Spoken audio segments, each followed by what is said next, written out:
Okay, hopefully अभी screen आप लोगों को दिखाई दे रहा होगा और ओके, बाकी सब लोग जुड़ भी चुके हैं, सो क्लास स्टार्ट करने में कोई प्रॉब्लम नहीं होनी चाहिए।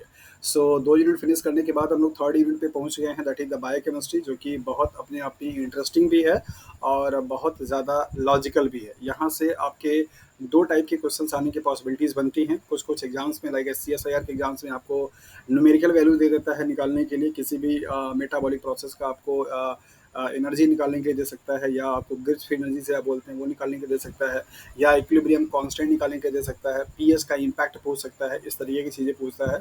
एज वेल एज ये बायोकेमिस्ट्री के पोर्सन से बहुत सारे मेटाबॉलिक जो प्रोसेस चलते हैं, लाइक टीसीए साइकिल हो गया, ग्लाइकोलिसिस हो गया, ग्लूकोज का मेटाबॉलिज्म में पीपीपी पाथवे हो गए, या फिर C3 C4 C2 साइकिल हो गया, इन सब से बहुत बहुत ज़्यादा बल्क में क्वेश्चन आपके हर बार के एग्जाम में पूछे जाते हैं। सीएसआईआर का आप बोल सकते हैं कि बायोकेमिस्ट्री और मॉलिक्यूलर बायोलॉजी बहुत ही फेवरेट टॉपिक माना जाता है, कि वो वहाँ से सवाल हमेशा पूछता है। उसके पीछे वजह ये है कि मैक्सिमम जो रिसर्च हो रहे हैं वो molecular biology, biotechnology, biochemistry, Molly और माइक्रोबायोलॉजी में हो रहे हैं। तो नई नई चीज़ें आपको बायोकेमिस्ट्री में हर साल इंट्रोड्यूस होने की होती हुई मिलती हैं। तो उन्हीं नई चीज़ों को लेकर के प्रॉब्लम बना करके आपको दिया जाता है, और आपसे डिमांड की जाती है कि हाँ, आपकी पकड़ बायोकेमिस्ट्री को लेकर के कितनी है।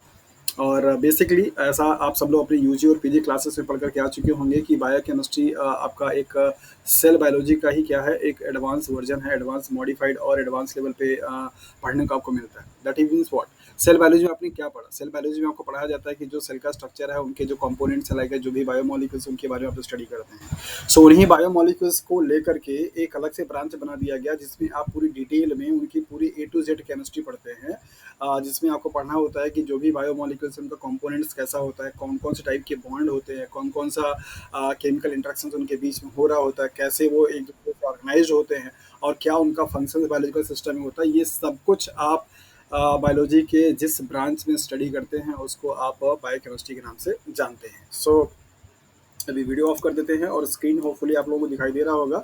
सो स्टार्ट करेंगे हम लोग बायोकेमिस्ट्री से। So basically biochemistry the branch of a biology in which we study or deals that is the chemical structure of a biomolecules. Biomolecules are nothing just a chemical compound having property to combine and perform living activities. ऐसे molecules जो कि आपस में एक दूसरे से जुड़ करके combined होकर के कुछ ऐसे activity perform करते हैं जो कि living system के लिए क्या होता है, compulsory होता है। So ऐसे chemical compound को, ऐसे molecules को biomolecules के नाम से जाना जाता है। And a study of a biomolecules is known as the biochemistry. So basically biochemistry word को अगर आप तोड़ेंगे तो आपको यहाँ पे 2 वर्ड्स का कॉम्बिनेशन मिलेगा, that is the biology means living system, और chemistry mean that is the chemistry. तो जैसा कि आपने पढ़ा है कि केमिस्ट्री का डेफिनेशन में बताया जाता है कि मॉलिक्यूल्स के स्ट्रक्चर्स और उनके ऑर्गेनाइजेशंस और उनके फंक्शंस के बारे में स्टडी किया जाता है, तो उसको आप क्या बोलते हैं, केमिस्ट्री बोलते हैं। सो बायोलॉजिकल सिस्टम में पाए जाने वाले मॉलिक्यूल्स के बारे में उनको स्टडी करना, उनके बारे में कि जानना कि वो क्या है, कैसे हैं, किस तरीके से ऑर्गेनाइजेशन है, किस तरीके से फंक्शन परफॉर्म करते हैं, totally known as the biochemistry. और बायोकेमिस्ट्री एक आपका सेल बायोलॉजी का इवॉल्व मीन्स डेवलप्ड क्या है, फॉर्म है या ब्रांच है, वहाँ से उठा करके इसको क्या किया गया, अलग किया गया है। और उसी सेल बायोलॉजी से ही उठा करके मॉलिक्यूलर बायोलॉजी का भी क्या किया गया, ब्रांच बनाया गया। सो बायोकेमिस्ट्री में बेसिकली सबसे ज़्यादा जो इंपॉर्टेंट चीज़ें हैं वो दैट इज़ है आपका केमिकल इंट्रैक्शंस, राइट। तो केमिकल इंट्रैक्शंस आपके क्या क्या हैं, यहाँ पे पहले आपको समराइज कर देते हैं, फिर उसके बाद वन बाय वन हम लोग क्या करेंगे, स्टडी करेंगे। सो केमिकल बॉन्डिंग का बहुत ज़्यादा इंपॉर्टेंट है आपके इस बायोकेमिस्ट्री के चैप्टर में। Why? Because each and every molecules in living systems are combined to another molecules and with a specific kind of a bond, or these bond play a very important role in various activities like as a formation of a peptide or formation of a nucleotide or formation of a DNA, RNA, etc. जिस किसी भी molecules के बारे में आप देखेंगे, like जब proteins के बारे में देखेंगे तो प्रोटीन का बेसिक स्ट्रक्चर क्या, that is the amino acids है, और अमाइनो एसिड्स आपस में जब एक दूसरे से कंबाइन होते हैं तो वहाँ पे क्या बनता है, बॉन्ड बनता है, राइट। ऐसे ही आपका जो डीएनए स्ट्रक्चर है वो क्या है, उसका मोनोमर क्या है, दैट इज द न्यूक्लियोटाइड है। और जब कई सारे न्यूक्लियोटाइड आपस में क्या करते हैं, जुड़ते हैं, तो क्या बनाते हैं, पॉलीन्यूक्लियोटाइड बनाते हैं। सो जब कभी भी 2 न्यूक्लियोटाइड आपस में जुड़ते हैं तो वहाँ पे क्या होगा, कोई एक बॉन्ड होगा। ऐसे ही आपको जो भी एंजाइम्स पढ़ने को मिलेगा, या फिर आपको विटामिन्स पढ़ने को मिलेगा, या फिर आपको कार्बोहाइड्रेट पढ़ने को मिलेगा, इन सारे मॉलिक्यूल्स में कोई ना कोई केमिकल बॉन्ड क्या है, जुड़ा हुआ रहता है। तो बायोकेमिस्ट्री में जितने भी बायो मॉलिक्यूल्स के बारे में आप स्टडी करेंगे, सभी में कोई ना कोई एक स्पेसिफिक बॉन्ड जो होगा वो क्या करता है, रोल को प्ले करता है। सो बायोकेमिस्ट्री की समझ स्टार्टिंग से आपको तब हो पाएगी जब आप बायोलॉजिकल सिस्टम में पाए जाने वाले जो केमिकल इंटरेक्शंस होते हैं उनके बारे में आपकी पकड़ थोड़ी अच्छी हो जाए, आप उनके नेचर को जान सकें, ऐसे सिंपली कंपाउंड को देख करके आप बता सकें कि हाँ इनके बीच में कौन सा बॉन्ड होगा, और इस बॉन्ड अगर ये बॉन्ड अगर है तो उस मॉलिक्यूल की प्रॉपर्टी कैसी होनी चाहिए। सो कोशिश यही रहेगी कि आज के इस लेक्चर के ख़त्म हो जाने के बाद आप उस कंडीशन में आ जाएंगे कि जस्ट अगर आपके सामने कोई ऐसे मॉलिक्यूल में अगर राइटअप कर दूँ, लिख दूँ, तो आप उसको देख करके बता पाएंगे विदाउट एनी एफर्ट्स के कि वो मॉलिक्यूल आपका कौन से टाइप के बॉन्ड से जुड़ा हुआ होगा, और अगर ऐसा है तो फिर उसकी क्या कंडीशन होनी चाहिए। एज वेल एज हम लोग ये भी देखेंगे कि जो भी आपके बायोलॉजिकल सिस्टम में पाए जाने वाले डिफरेंट टाइप्स के मॉलिकुलर मींस केमिकल बॉन्ड होते हैं, उनका क्या सिग्निफिकेंस है, कौन से सिचुएशंस में या कौन से मॉलिक्यूल्स में किस टाइप के बॉन्ड्स पाए जाते हैं, इन सब के बारे में क्या करेंगे, स्टडी करेंगे। होपफुली कि ये सारे केमिकल बॉन्ड आप लोगों ने अपने यूजी और उससे पहले की क्लासेस में पढ़ा हुआ होगा। कुछ लोग होंगे जो कि अच्छे से इनको जानते भी होंगे, और अगर जानते हैं तो आपका रिवीजन हो जाएगा, नहीं जानते तो यहाँ पे हम लोग चीज़ों को सीख लेंगे। ओके, सो स्टार्ट करते हैं। सबसे first of all that is the chemical bonding. Chemical bonding की रिक्वायरमेंट क्यों है और ये होता क्या है। सो बेसिकली केमिकल बॉन्डिंग का या केमिकल बॉन्ड का कॉन्सेप्ट क्या है कि सपोज अगर यहाँ पे मैं लिखूँ कि अगर एक कोई एलिमेंट है और दूसरा कोई एलिमेंट बी है, और इनके बीच में क्या है, प्लस का एडिशन का सिंबल है, अगर ये दोनों आपस में कंबाइंड होकर क्या बनाते हैं, एक मॉलिक्यूल बनाते हैं, that is the A and B, means A B molecule. So individually कोई भी एक एलिमेंट या कोई भी एक मॉलिक्यूल आपस में एक दूसरे से क्या करता है, रिएक्ट करता है, और रिएक्ट करने के बाद क्या करेगा, एक कंपाउंड का फॉर्मेशन करता है। अगर ये एलिमेंट है तो क्या करेगा, मॉलिक्यूल बनाएगा, मॉलिक्यूल होगा तो कंपाउंड बनाएगा। So suppose A is element and B is another element and react to each other and form A B molecule. So ऐसा हो क्यों रहा है, बिकॉज जैसा कि आपको केमिस्ट्री में पढ़ाया जा चुका है ऑक्टेट का रूल, और ऑक्टेट का रूल आपको क्या बताता है, ये बताता है कि जितने भी एलिमेंट्स होते हैं वो सभी के सभी अपने आप को नोबल गैस के कॉन्फ़िगरेशन को क्या करना चाहते हैं, अटेन करना चाहते हैं। मतलब जिस तरीके से आपको पीरियोडिक टेबल में ये ग्रुप नंबर 18 में आपको पढ़ाया जाता है कि ये इसको आप जीरो ग्रुप बोलते हैं, या आप बोलते हैं कि ये आपका नोबल गैसेस का ग्रुप है, जहाँ पे helium, neon, argon, krypton, xenon, radon, ये सारे एलिमेंट क्या हैं के नोबल गैसेस हैं। नोबल गैसेस आप इनको इसलिए बोलते हैं क्योंकि ये किसी से रिएक्ट नहीं करते हैं, इनको किसी से रिएक्ट करने की ज़रूरत नहीं होती है। मतलब ये राजा आदमी है, जैसे राजा आदमी को किसी से बात करने की और किसी से कुछ मांगने की ज़रूरत नहीं पड़ती है, सेम ये राजा आदमी, किंग मैन है ये, इनको कोई किसी से मतलब नहीं है। बाकी सारे इतने एलिमेंट हैं, अपना किसी से लड़े भिड़े कुछ भी कंपाउंड बनाए, इनसे कोई फ़र्क नहीं पड़ता है। सो नोबल गैसेस मीन्स कि इनके आउटर मोस्ट का जो इलेक्ट्रॉनिक कॉन्फ़िगरेशन होता है वो क्या होता है, कंप्लीट होता है। तो इनको बोलते हैं कंप्लीट ऑक्टेट, मतलब कि इनका जो इलेक्ट्रॉनिक कॉन्फ़िगरेशन होता है, जैसे सपोज अगर आप यहाँ पे देखेंगे तो आपको पता चलेगा कि हीलियम का एटॉमिक नंबर कितना होता है, 2 होता है, राइट। और इसके बाद आपका नियॉन है तो नियॉन का एटॉमिक नंबर कितना होता है, 10 होता है। और इसके बाद आपका ऑर्गन है तो इसका एटॉमिक नंबर कितना होता है, 18 होता है। तो अगर इसको आप देखेंगे तो ये 2 आपका आउटर मोस्ट हो जाएगा। बाकी अगर आप 10 का कॉन्फ़िगरेशन करेंगे तो क्या आएगा, दैट इज 2 एंड 8 आएगा। 18 करेंगे तो क्या आएगा, 2 8 एंड 8 आएगा।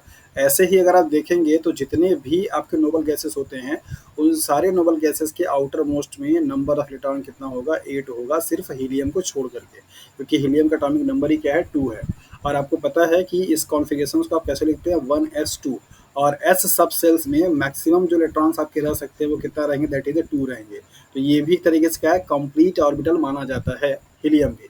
मतलब इसको किसी से भी रिएक्ट करने की ज़रूरत नहीं है। सो थोड़ा सा यहाँ पे ब्रीफ कर देते हैं आपको इन चीज़ों को लेकर के कि ये सब सेल का कॉन्सेप्ट क्या है। आपने जाना है कि आपके पास सेल होते हैं, जैसे लाइक एज ए KLMN, ये आपके क्या है, सेल होते हैं, और इनके साथ साथ में हर एक सेल में सब सेल्स होते हैं। तो सब सेल्स को आपने क्या बोला, दैट इज S बोला है, P बोला है, D बोला है और F बोला है। इन्हीं सब सेल्स के बेसिस पे ही आपका पीरियोडिक टेबल बनाया गया, जिसमें आपको S block, P block, D block, F block पढ़ने को मिलता है। ये S सब सेल्स में क्या होता है आपका, एक ऑर्बिटल। P सब सेल्स में आपके क्या होते हैं, 3 ऑर्बिटल। और D सब सेल्स में क्या होते हैं आपके 5 ऑर्बिटल। और F सब सेल्स में आपके क्या होते हैं, 7 ऑर्बिटल। इस तरीके से होता है, और एक ऑर्बिटल आपका मैक्सिमम 2 इलेक्ट्रॉन्स को क्या कर सकता है, होल्ड कर सकता है, वो भी अपोजिट स्पिन में। तो लाइक दैट इस तरीके से आप रखेंगे तो यहाँ पे इलेक्ट्रॉन जो भरे जाएंगे वो इस तरीके से भरे जाते हैं। तो यहाँ पे 3 ऑर्बिटल है तो यहाँ पे इलेक्ट्रॉन कितना होगा, 6, इसलिए आप लिखते हैं P6। S में कितना हो सकता है, 2, इसलिए आप लिखते हैं क्या, दैट इज S2। यहाँ पे 5 है, 1, 2, 3, 4, 5, तो यहाँ पे कितने भरे जा सकते हैं? 10। यहाँ पे 7 है, कितने भर सकते हैं? That is the 14। सो आपने कॉन्फ़िगरेशन जब किया होगा तो आपने पढ़ा होगा that is 1s2, 2p6, 3s2, 3p6 और 4s2 एंड 3d10, इस तरीके से आपने पढ़ा हुआ है। तो आपको ये पता चलता है कि एस जो सबसेल होता है उसमें आपकी एक ऑर्बिटल, और एक ऑर्बिटल में मैक्सिमम नंबर ऑफ इलेक्ट्रॉन कितने होंगे? 2 होंगे, तो इसमें सिर्फ 2 इलेक्ट्रॉन ही आपके भरे जा सकते हैं। सो ये आपको बताने का मेरा पर्पस सिर्फ इतना है कि ये जो नोबल गैसेस होते हैं, इन नोबल नोबल गैसेस के आउटर मोस्ट के जो इलेक्ट्रॉन होते हैं वो सब के सब क्या है? कंप्लीट होते हैं, मीन्स 8 इलेक्ट्रॉन्स होते हैं। ऑक्टेट का रूल आपको यही बताता है कि अगर किसी भी एलिमेंट के आउटर मोस्ट सेल्स में नंबर ऑफ इलेक्ट्रॉन की संख्या अगर 8 हो जाएगी तो उसको आप कंप्लीट ऑक्टेट बोलते हैं। That means there is no further need to react with any another element, किसी दूसरे से रिएक्ट करने की उसको ज़रूरत नहीं होती है, वो अपने आप में क्या है? कंप्लीट है। सो अब आते हैं अपने उस टॉपिक पे जहाँ पर आपको मैंने बताया था कि ये केमिकल बॉन्ड को बनाने की ज़रूरत ही क्यों है, जिस पे हम लोग देख रहे थे कि ए और बी आपका दोनों क्या है? एलिमेंट है, और आपस में कंबाइन करके क्या कर रहे हैं? ए बी मॉलिक्यूल्स का फॉर्मेशन कर रहे हैं। ये ए और बी मॉलिक्यूल्स आपस में क्यों रिएक्ट कर रहे हैं? इनके पीछे रीजन सिर्फ इतने ही है। That means what? That is each and every elements wants to be just like a noble gases configuration. So for this, ये सभी आपस में क्या करेंगे? रिएक्ट करते हैं, और रिएक्ट करके या तो क्या करेंगे? इलेक्ट्रॉन को लूज करेंगे, या तो इलेक्ट्रॉन को गेन करेंगे, या तो इलेक्ट्रॉन को क्या करेंगे? शेयर करेंगे। ऐसा करके ये अपने आप को नोबल गैस के कॉन्फ़िगरेशंस में क्या करते हैं? ले जाते हैं। और कोई भी मॉलिक्यूल जो होता है वो बेसिकली क्या है? आपका स्टेबल कंपाउंड होता है, मतलब स्टेबल होता है। एलिमेंटल फॉर्म में ये जो होंगे ये क्या है? ये आपके रिएक्टिव होंगे, रिएक्टिव है, दैट इज वाई ये रिएक्शन करते हैं, और जब कंपाउंड बना लेंगे तो वो क्या हो जाएंगे? स्टेबल हो जाएंगे। तो उनकी स्टेबिलिटी क्यों आई? क्योंकि अब उनके जो ऑक्टेट थे जो कि अब तक आपके क्या थे? इनकम्प्लीट थे, वो अब क्या हो चुके हैं? कंप्लीट हो चुके हैं। सो ये एक बेसिक लॉजिक है आपका केमिकल रिएक्शंस के होने का। सो केमिकल बॉन्ड बेसिकली क्या होता है? एक ऐसा इंटरेक्शन या एक ऐसा फोर्स जो दो या दो से अधिक, मीन्स टू और मोर एलिमेंट को आपस में क्या करता है? होल्ड कर किया रहता है। सो उस इंटरेक्शंस को या उस फोर्स को आप बेसिकली बोलते हैं that is a chemical bond. So chemical bond can be defined as what? That is a force of attraction between two और more element having ability to hold each one. उसके पास ये ability होगी कि वो आपस में क्या करेगा? होल्ड करके रखेगा। उसको आप बेसिकली क्या बोलते हैं? That is the chemical bond के नाम से जानते हैं। सो यहाँ पे बायोलॉजिकल सिस्टम में पाए जाने वाले जो केमिकल बॉन्ड होते हैं वो कुछ इस तरीके से इनलिस्ट किए गए हैं, जिनका नाम है that is the covalent bond, ionic bond, coordinate bond, hydrogen bond, hydrophobic interactions, hydrophilic interactions, van der Waals interactions, disulphide bond, peptide bond, glycosidic bond and phosphodiester bond. इन सब बॉन्ड के बारे में हम लोग वन बाय वन क्या करेंगे? Study करेंगे, देखेंगे कि किस बॉन्ड का क्या सिग्निफिकेंस होता है, कौन सा बॉन्ड किस टाइप के मॉलिक्यूल से, बायोमॉलिक्यूल से पाया जाता है।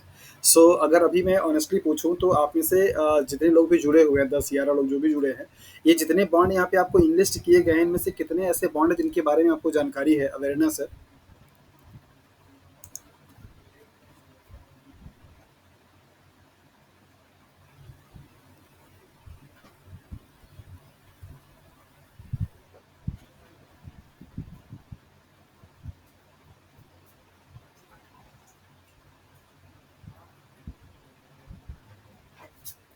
हाँ, मेरी आवाज़ आ रही है?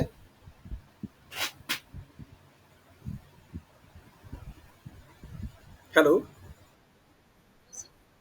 आवाज़ नहीं जा रही? ले, इतना इतना इतना मैंने आपको बता दिया, अभी तक आवाज़ ही नहीं आ रही है? अच्छा, फिर तो ठीक है। मुझे लगा कि अभी तक मैं जो जो भी कुछ बोला सब ना के बराबर हो गया, और ऐसा अगर रहा करे तो प्लीज़ आप लोग बीच में ही इंटरप्ट कर दिया करिए।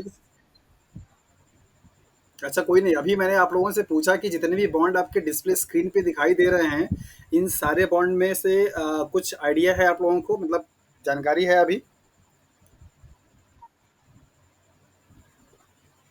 दीपाली, बहुत दिन के बाद आज आप क्लास ज्वाइन किए हैं। सब ठीक-ठाक है?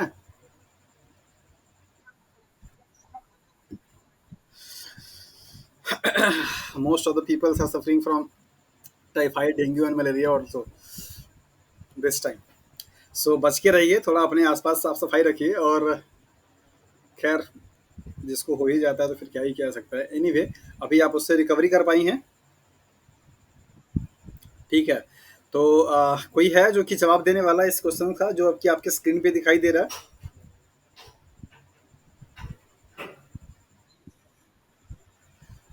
अ, अच्छा, ओके, ठीक है, मतलब कि होपफुली कि रफ रफ आइडिया होगा, बट एग्जैक्टली आइडिया नहीं है, दैट इज वाई शायद आंसर नहीं आ रहा मेरे पास। अदरवाइज,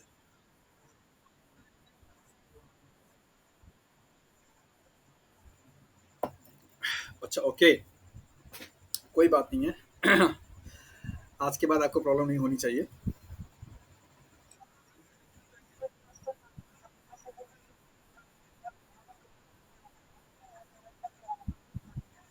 अच्छा, ये पीरियोडिक टेबल मैंने यहाँ पे आपको इसलिए समझाने के लिए लगा रखा है कि कुछ चीज़ें हैं जिनको कि आप यहाँ से इसको रिलेट कर पाएंगे। जैसे कि फॉर एग्जांपल अगर मैं पीरियोडिक टेबल की बात करूँ तो फर्स्ट एंड सेकंड ग्रुप, मतलब ये और ये, इन दोनों एलिमेंट को बेसिकली क्या है, दैट इज द मेटल के नाम से जानते हैं, जिनको क्या आप अल्कली मेटल्स या अल्कलाइन अर्थ मेटल के नाम से जानते हैं, जिनको लिख सकते हैं हम यहाँ पे क्या, मेटल। और ये ग्रुप नंबर 13 से लेकर के, यहाँ से लेकर के पूरा यहाँ तक, 1 2 3 4 5, ये पांच आपके ग्रुप हैं। ये सब आपके क्या है, that is the non metal है।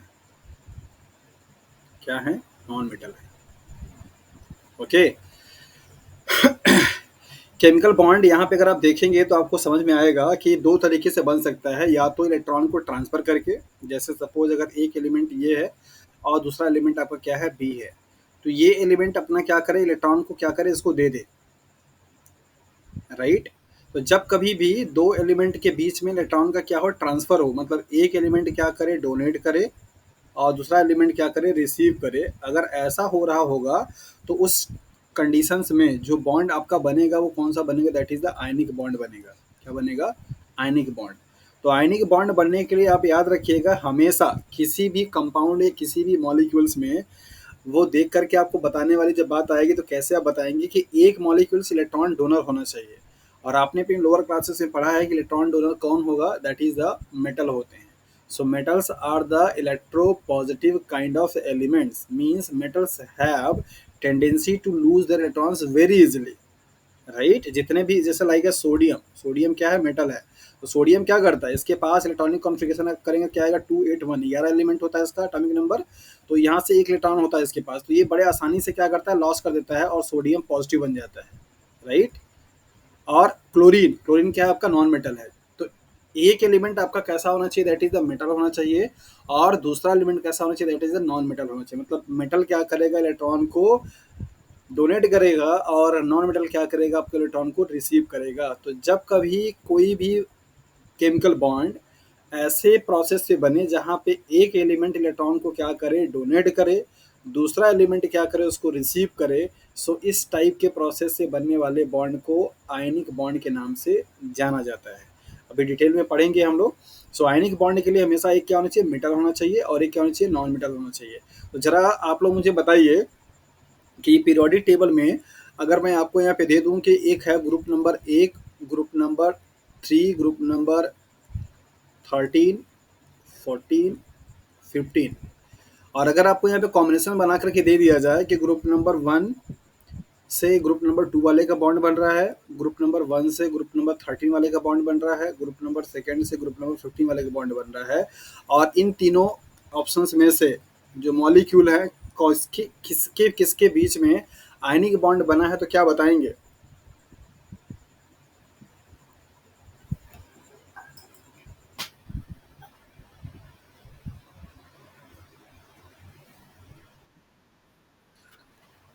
ग्रुप 1 और 13, वेरी गुड। और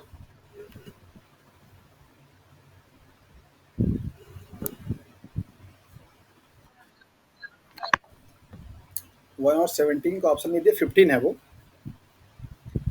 13, 15 and second. Okay, so rough idea अभी आप ले लीजिए। चलिए, सो वन बाय वन हम लोग स्टार्ट करेंगे। सो फर्स्ट ऑफ ऑल आपको यहाँ पे देखना है कि बायोकेमिस्ट्री में जो इंटरेक्शंस हो रहा है बायोलॉजिकल सिस्टम में वो क्या है और किस तरीके से होते हैं। सो कुछ कुछ स्टेटमेंट है, पहले इनको देख लीजिए, फिर वन बाय वन हम लोग क्या करेंगे, बॉन्ड के बारे में ही पढ़ेंगे।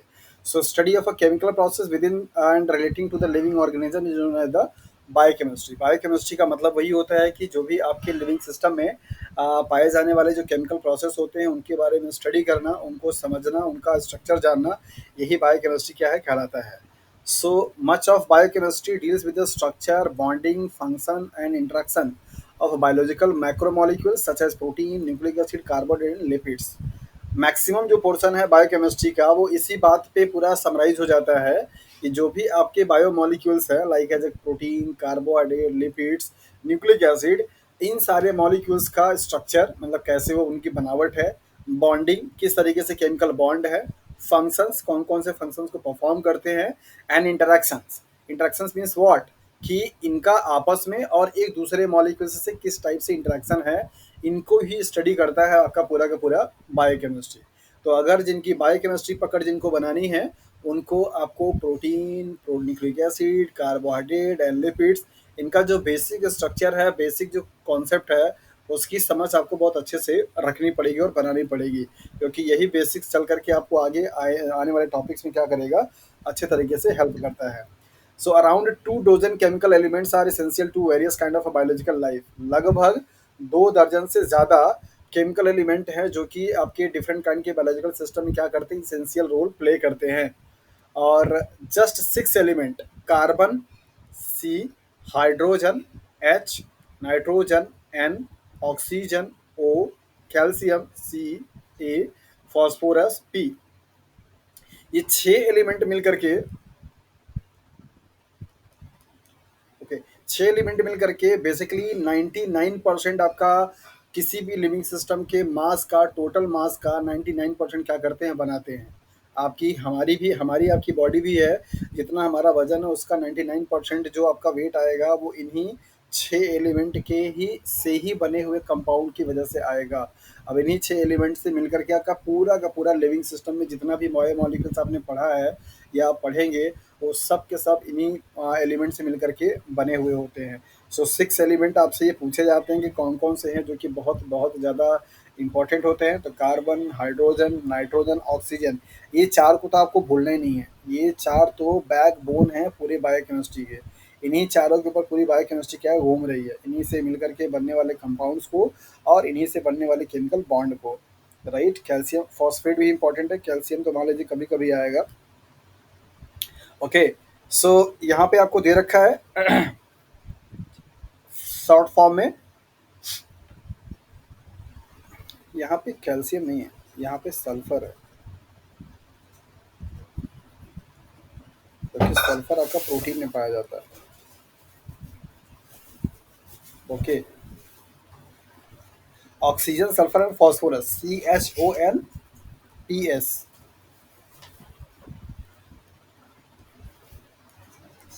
ये 6 एलिमेंट है जो कि बहुत इंपॉर्टेंट होते हैं लिविंग सिस्टम्स के लिए, और इन 6 एलिमेंट से मिलकर के ही आपके डिफरेंट काइंड्स के जो बायोमोलिक्यूल्स होते हैं उनका क्या होता है, सिंथेसिस होती है। सो यहाँ पे कुछ आपके बायोलॉजिकल सिस्टम में पाए जाने वाले जो एलिमेंटल फॉर्म है, उनका मास में परसेंटेज दे रखा है, प्लांट में एज वेल एज एनिमल में। यहाँ से एक बार CSIR में सवाल आ चुका है, क्वेश्चन बन चुके हैं कि कौन से एलिमेंट का परसेंटेज सबसे आपकी बॉडी में ज़्यादा पाया जाता है। तो आप यहाँ पे देखिए कि कार्बन आपका बाई मास है, मीन्स मास इन प्लांट, ये 12% है, जबकि एनिमल्स में क्या होगा आपका 19% है। हाइड्रोजन सिर्फ 10% है, 10% है। नाइट्रोजन सिर्फ ओनली 1% है। ऑक्सीजन 77% है और 63% है। फॉस्फोरस जो कि सिर्फ आपका 1% से भी क्या है, कम है। सल्फर भी आपका 1% से क्या है, कम है। ये सारे एलिमेंट कहाँ कहाँ पाए जाएंगे, जैसे कार्बन क्या होगा, कार्बोहाइड्रेट में, लिपिड में, न्यूक्लिक एसिड में, प्रोटीन में पाया जाता है। हाइड्रोजन भी आपका carbohydrate, lipid, protein, nucleic acid में पाया जाता है। नाइट्रोजन आपका प्रोटीन में पाया जाएगा और कुछ लिपिड्स में पाया जाएंगे और न्यूक्लिक एसिड में पाया जाएगा। Oxygen most of the compounds में carbohydrate, lipid, nitrogen, nucleic acid and proteins. Phosphorus आपका न्यूक्लिक एसिड में पाया जाएगा और कुछ लिपिड्स से पाए जाएंगे। सल्फर आपका प्रोटीन से पाया जाता है, जैसा कि मैंने आपको यहाँ पे लिख के बता दिया था। सो ये आपका टेबल जो है वो आपको एक आइडिया देता है कि जितने भी 6 डिफरेंट टाइप्स के इम्पॉर्टेंट एलिमेंट हैं, उन 6 एलिमेंट का किसी भी इंडिविजुअल्स के मास में कितना वेटेज है। तो सबसे हाईएस्ट जो वेटेज है किसका है, दैट इज़ द ऑक्सीजन का। आप यहाँ पे ऑर्डर बना लीजिए, ऑक्सीजन का परसेंटेज क्या है, सबसे ज़्यादा है। देन उसके बाद किसका परसेंटेज है, दैट इज़ द कार्बन का। फिर इसके बाद किसका है देखिए, कार्बन 12% है, फिर उसके बाद किसका आएगा, हाइड्रोजन का, फिर किसका आएगा, दैट इज द नाइट्रोजन का। तो ये आपको ऑर्डर याद रखना पड़ेगा, OCHN मतलब सबसे हाईएस्ट आपका क्या है, ऑक्सीजन का मास के बेसिस पे क्या है, परसेंटेज है। नंबर के बेस पे अगर आएगा तो ये रेशियो चेंज हो जाएगा। अगर कोई आपसे पूछेगा कि किसी भी इंडिविजुअल्स की बॉडी में जो 6 एलिमेंट पाए जा रहे हैं या पूरे ऐसे ओवरऑल, हाईएस्ट नंबर में सबसे परसेंटेज किसका ज़्यादा होगा, तो आपको आंसर दूसरा बताना पड़ेगा। जैसा कि आप जानते हैं कि हाइड्रोजन की वैलेंसी सबसे कम होती है, मतलब 1 होता है। अगर एक कार्बन होगा तो वहाँ पे मैक्सिमम 4 हाइड्रोजन क्या हो सकते हैं, जुड़ सकते हैं, और नहीं होगा तो कम से कम 3 जुड़ेगा या 2 जुड़ेगा, राइट। तो नंबर सबसे ज़्यादा किसका, अगर एक H2O, सपोज हमारी बॉडी में 70% क्या वाटर पाया जाता है, और वाटर का फार्मूला क्या है, H2O। तो जितना आपका ऑक्सीजन होगा उसका डबल नंबर क्या पाया जाएगा, हाइड्रोजन पाया जाएगा। सो नंबर के बेसिस पे अगर पूछेंगे तो ये ऑर्डर आपका क्या हो जाएगा, हाइड्रोजन सबसे हाईएस्ट हो जाएगा, मतलब H सबसे हाईएस्ट होगा। जबकि अगर आपका मास के बेसिस से पूछा जाएगा तो सबसे हाईएस्ट किसका होगा, ऑक्सीजन का। क्योंकि जितने भी एलिमेंट ये पाए जा रहे हैं, कार्बन का एटॉमिक नंबर 6, हाइड्रोजन का 1, नाइट्रोजन का 7, ऑक्सीजन का 8। तो इनका मॉलिक्यूलर वेट क्या है, ज़्यादा है, दैट इज़ वाई ये परसेंटेज में भी क्या है, ज़्यादा वेटेज रखते हैं। सो 6 एलिमेंट आपको याद रखना है कि वो 6 एलिमेंट को जो जो भी हैं, जिनकी वजह से बायोलॉजिकल सिस्टम में पाए जाने वाले जो मतलब ऑर्गेनिजम्स हैं, उनका जो मास है, उनके मास का कितना परसेंटेज वेटेज को रखते हैं, कौन से कम एलिमेंट कहाँ कहाँ पे पाए जाएंगे, इस टेबल से आपको ये भी डेटा यहाँ पे मिलता है। सो यहाँ पर आपको दिखाया जा रहा है एक फिगर, जिसमें कि आपको दिखाया जा रहा है कि बेसिकली क्या क्या परसेंटेज है, किस तरीके से। देखिए ऑक्सीजन का पूरा परसेंटेज यहाँ से लेकर के यहाँ तक दिखाया जा रहा है। हाइड्रोजन आपका यहाँ पे सिर्फ 10% है, कार्बन आपका 18% के आसपास में है, और बाकी नाइट्रोजन यहाँ पे लेस देन 3% है, बाकी अदर सारे उसमें आ जाएंगे। तो ये आपको एक फिगर है जो कि मेमोरी के लिए है, ताकि आप उसको याद रखिए कि हाँ, ऑक्सीजन का परसेंटेज बहुत ही ज़्यादा है, क्योंकि वाटर ज़्यादा होता है आपकी बॉडी में। मास के बेसिस पे, नंबर के बेसिस पे क्या होगा, अलग होगा। ओके, सो ये था कुछ बेसिक इन्फॉर्मेशन आपको बायोकेमिस्ट्री को लेकर के और उनके एलिमेंटल फॉर्म को लेकर के। अब हम लोग स्टार्ट करेंगे that is the covalent bonding को। सो कोवेलेंट बॉन्डिंग एक ऐसा केमिकल बॉन्ड है जहाँ पे इलेक्ट्रॉन पेयर की क्या होती है, शेयरिंग होती है। किसकी, इलेक्ट्रॉन पेयर की शेयरिंग होती है। किसके किसके बीच में, दो एलिमेंट के बीच में। दो एलिमेंट के बीच में जब आपका इलेक्ट्रॉन का, पहले तो आप ये समझ लीजिए कि एक कोवेलेंट जो बॉन्ड होता है, मान लीजिए यहाँ पे ए है और बी है, ये कोवेलेंट अगर बॉन्ड है तो यहाँ पे दो इलेक्ट्रॉन क्या करेंगे, आपके इन्वॉल्व होते हैं। इन दोनों इलेक्ट्रॉन को क्या बोलते हैं, इलेक्ट्रॉन पेयर। क्या बोलते हैं, electron pair. So covalent bond is a chemical bond in which there is a sharing of a electron pair between the two element. दो एलिमेंट के बीच में जब इलेक्ट्रॉन पेयर का क्या हो, शेयरिंग होता है। सो ऐसे शेयरिंग से बनने वाले केमिकल बॉन्ड को आप कोवलेंट बॉन्ड के नाम से जानते हैं। पहचान इनकी क्या है, आपने अच्छे तरीके से जाना है कि मेटल वाले जो एलिमेंट होते हैं उनके पास इलेक्ट्रॉन को डोनेट करने की टेंडेंसी होती है, राइट। उनके पास इलेक्ट्रॉन को लेने की क्षमता नहीं होती है। सो कोवलेंट बॉन्ड हमेशा नॉन मेटल के बीच में क्या होता है, बनता है। किसके बीच में, नॉन मेटल। तो जब कभी भी दोनों आपके क्या हो, नॉन मेटल एलिमेंट हो, तो उनके बीच में बनने वाला जो बॉन्ड होगा वो कोवलेंट बॉन्ड के कैटेगरी में आता है। तो यहाँ पे आप देख लीजिए कि क्या स्टेटमेंट है आपको यहाँ पे जानने के लिए। सो यहाँ पे लिखा है अ chemical bond found by the mutual sharing of electron between two elements. Mutual sharing का मतलब हुआ कि अगर एक इलेक्ट्रॉन आपका ये शेयर करेगा, सपोज ये एलिमेंट है और आपका ये एलिमेंट बी है, तो अगर एक इलेक्ट्रॉन ये इसको देगा, मतलब शेयर करेगा, तो इलेक्ट्रॉन ये इसको भी शेयर करेगा। तो इसको आप बोलते हैं म्यूचुअल शेयरिंग, बराबर बराबर का हिस्सेदारी। अगर हमने आपको 50 रुपये दिया है किसी भी चीज़ को परचेज करने के लिए, तो आपका भी 50 रुपये लगना चाहिए। जैसे सपोज यहाँ पे भी म्यूचुअल रिलेशनशिप होना चाहिए। अगर मैं आपको पढ़ाने के लिए 100% एफर्ट डालता हूँ, तो आपका भी खुद को पढ़ने के लिए और खुद के परफॉर्मेंस को बेटर करने के लिए 100% आपकी एफर्ट्स लगनी चाहिए। सो अगर आप कोवेलेंट बॉन्ड बनाएंगे तो ज़्यादा अच्छा रहेगा, राइट। सिर्फ आयनिक बॉन्ड मत बना लीजिएगा कि मैं देता रहूँ और आप सिर्फ लेते रहें और उसका कोई आउटपुट ना निकल के आए। तो please try to make a covalent bond, और ताकि आपके लिए क्या हो, वो फ्रूटफुल हो। सो एक ऐसा केमिकल बॉन्ड जहाँ पे आपका एक इलेक्ट्रॉन मतलब म्यूचुअल इलेक्ट्रॉन की शेयरिंग होगी, चाहे वो एक हो, दो हो, तीन हो। जितना नंबर ऑफ इलेक्ट्रॉन शेयर किया जाएगा वो दोनों से किया जाएगा, मतलब जितना ये करेगा उतना ही आपका ये भी करेगा। कैसे करेगा, यहाँ पे भी हम लोग देखेंगे, आपको केमिकल का स्ट्रक्चर बना के भी दिखाएंगे। Covalent bond can B single, double and triple. ये 3 तरीके का आपका बॉन्ड हो सकता है, सिंगल बॉन्ड भी हो सकता है और डबल बॉन्ड भी हो सकता है, ट्रिपल बॉन्ड भी हो सकता है। तो यहाँ पे इसे दिया गया आपको कि मान लीजिए कोई एलिमेंट ए और बी है, तो ए और बी के बीच में सिंगल, फिर उसके बाद डबल, फिर उसके बाद ट्रिपल, राइट? तो ए यहाँ पे सिंगल वाले में क्या होगा, एक-एक इलेक्ट्रॉन की शेयरिंग होगी, डबल वाले में क्या होगा, दो-दो इलेक्ट्रॉन की शेयरिंग होगी, ट्रिपल वाले में क्या होगा, तीन-तीन इलेक्ट्रॉन की शेयरिंग होगी, इस तरीके से, right? Covalent bond forms between the non metal element, दो नॉन मेटल एलिमेंट के बीच में बनने वाला जो बॉन्ड होगा उसको आप क्या बोलेंगे, that is the covalent bond के नाम से जानते हैं। तो मैंने वहाँ पे फिगर में आपको दिखाया था कि यहाँ पे ऐसे पी ब्लॉक के जो एलिमेंट होते हैं, पी ब्लॉक एलिमेंट में बेसिकली आपका ग्रुप नंबर 13 से लेकर के कौन आता है, 17 ग्रुप नंबर आते हैं। ये सब के सब क्या होते हैं आपके, that is the non metal होते हैं। तो ये नॉन मेटल के बीच में जब भी कोई बॉन्ड आपका बनेगा तो उसको आप क्या बोलेंगे, कोवेलेंट बॉन्ड के नाम से जानते हैं। जैसे फॉर एग्जांपल CO2, क्या है, CO2। स्ट्रक्चर देखेंगे यहाँ पे, जैसे कार्बन का एटॉमिक नंबर कितना होता है, 6, ऑक्सीजन का एटॉमिक नंबर कितना होता है, 8। तो कार्बन का कॉन्फ़िगरेशन करेंगे कितना आएगा भैया, 2 एंड 4। इसका करेंगे कितना आएगा, 2 एंड 6। मतलब यहाँ पे ऑक्सीजन के पास क्या है, आउटर मोस्ट में 6 इलेक्ट्रॉन, तो 1 2 3 4 5 6। कार्बन के बीच में कितना है, 4 इलेक्ट्रॉन, 1 2 3 4। ऑक्सीजन के पास कितना है, 6, 1 2 3 4 5 6, राइट? अभी आपको यहाँ पे देख के क्या लग रहा है कि अगर कार्बन के पास कितना है, 4 इलेक्ट्रॉन है, राइट? और इसको इसको अपना ऑक्टेट पूरा करने के लिए क्या चाहिए होगा, दैट इज द 4 इलेक्ट्रॉन्स। ये अपना ऑक्टेट दो तरीके से पूरा कर सकता है, या तो ये 4 इलेक्ट्रॉन पूरा का पूरा क्या करे, लॉस कर दे, और या तो इसको कहीं से बाहर से 4 इलेक्ट्रॉन क्या हो जाए, मिल जाए। अगर ये दो कंडीशंस अगर बनता है इसको अपना ऑक्टेट पूरा करने के लिए, ऑक्सीजन को अपना ऑक्टेट पूरा करने के लिए क्या चाहिए, 2 इलेक्ट्रॉन्स चाहिए। ये 2 इलेक्ट्रॉन्स क्या करेगा, अगर कहीं से इसको मिल जाता है तो ये भी 6 2 8 हो जाएगा। तो इन दोनों की कंडीशन क्या है कि ये एक ऑक्सीजन क्या करेगा, इससे 2 इलेक्ट्रॉन क्या करेगा, ऐसे शेयर कर लेगा। बोलेगा भैया कि आप हमारा काम कर दीजिए, तो अभी 6 इसके पास था, 2 ये आ गया, 6 2 8 हो गया। चूँकि म्यूचुअल शेयरिंग होगी तो यहाँ पे कार्बन को भी क्या होगा, इसको चाहिए होगा। यही सेम काम क्या करेगा, ये ऑक्सीजन भी करेगा, इस कार्बन से 2 इलेक्ट्रॉन क्या करेगा, ऐसे ले लेगा। तो 2 इलेक्ट्रॉन इन्होंने लिया, 2 इलेक्ट्रॉन इन्होंने लिया, तो अब क्या करेगा ये कार्बन, यहाँ से भी 2 इलेक्ट्रॉन लेगा आपका, और इसके साथ-साथ में यहाँ से भी 2 इलेक्ट्रॉन लेगा। ताकि अब क्या बनेगा यहाँ पे, 1 2 3 4 5 6 7 8, कार्बन का भी पूरा, इसका देखेंगे तो 6 2 8, इसका देखेंगे 6 2 8। चूँकि यहाँ पे 2 इलेक्ट्रॉन की शेयरिंग हुई तो यहाँ पे बॉन्ड कैसा बनेगा, carbon double bond oxygen, double bond oxygen. यही है आपका CO2 मॉलिक्यूल का स्ट्रक्चर। तो यहाँ पर आपने देखा कि दोनों आपके एलिमेंट कैसे हैं, नॉन मेटल, और दोनों एलिमेंट के बीच में म्यूचुअल शेयरिंग ऑफ इलेक्ट्रॉन हुआ है। और ऐसे शेयरिंग ऑफ इलेक्ट्रॉन से बनने वाले बॉन्ड को आप कोवैलेंट बॉन्ड के नाम से जानते हैं।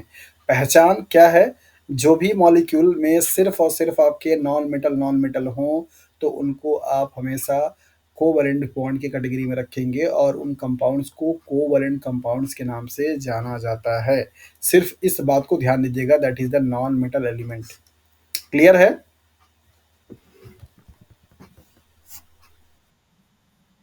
समझ में आ गया? तो अब आपके सामने हम कुछ एग्जांपल्स यहाँ पे देंगे, और आपको उस एग्जांपल में से ये फाइंड आउट करना होगा कि कौन सा आपका मॉलिक्यूल कोवैलेंट है या कौन सा मॉलिक्यूल कोवैलेंट आपका नहीं है। सो रेडी हैं आप लोग?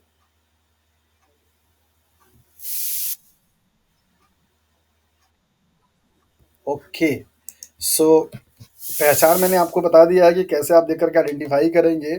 और अब आपके सामने यहाँ पे कुछ एग्जांपल लिखे जा रहे हैं, लाइक है SO2 है, देन इसके बाद आपके पास CS4 है, देन इसके पास आपके पास NH3 है, इसके बाद C2H5OH है, राइट? ये सारे कंपाउंड है आपके पास, और यहाँ पे PCl5 है, और यहाँ पे आपका लेड ऑक्साइड है, और इसके बाद यहाँ पे PbNO3 है, मीन्स लेड नाइट्रेट है, और इसके बाद आपका एल्युमिनियम आयोडाइड है, Al(I3), और एल्युमिनियम फॉस्फेट है।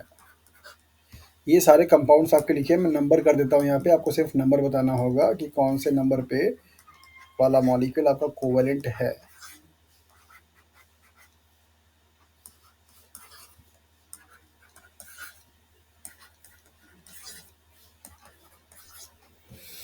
Which one of the following molecules are covalent?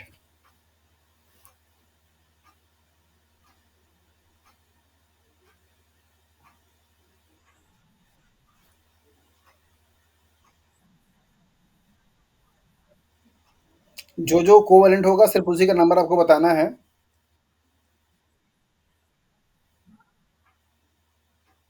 चलिए फर्स्ट 5, 8,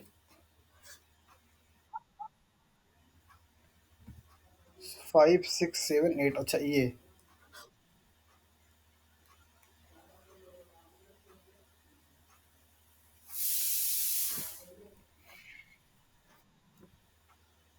नाइन ओके। सतीश ये बताइए एल्युमिनियम नॉन मेटल है कि मेटल है?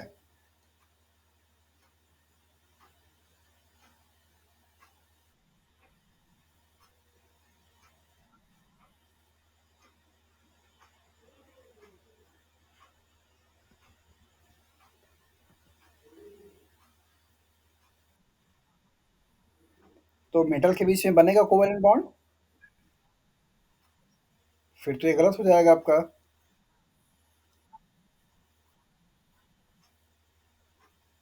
चलिए कोई नहीं, और कोई?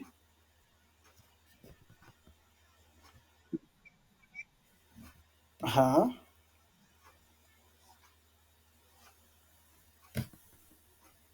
और?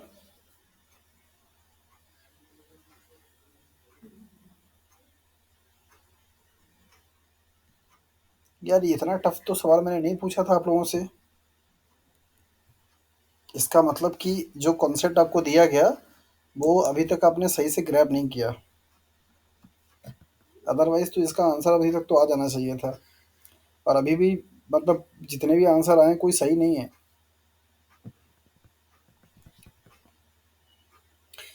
लिसन, मैंने आपको क्या बताया कि कोवेलेंट बॉन्ड को पहचानने के लिए आपके पास एक क्लू है, और वो ये है कि जितने भी एलिमेंट उस कंपाउंड में जुड़े हुए होंगे या होंगे, वो सब के सब क्या होंगे, आपके नॉन मेटल होंगे। नॉन मेटल के बीच में ही कोवेलेंट बॉन्ड बनेगा, और उस कंपाउंड से बनने वाले कंपाउंड को कोवेलेंट कंपाउंड के नाम से जाना जाता है। आपको सिर्फ जस्ट नॉन मेटल पहचानना है। अच्छा, आपको नॉन मेटल का मेरे ख्याल से एलिमेंट का याद नहीं होगा कि कौन सा आपका एलिमेंट नॉन मेटल है, कौन सा आपका मेटल है। राइट, ये प्रॉब्लम हो सकती है, मैं समझ सकता हूँ। तो हाँ बताइए।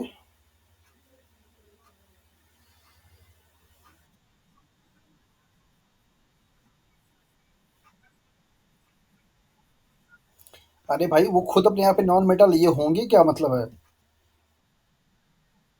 हाँ तो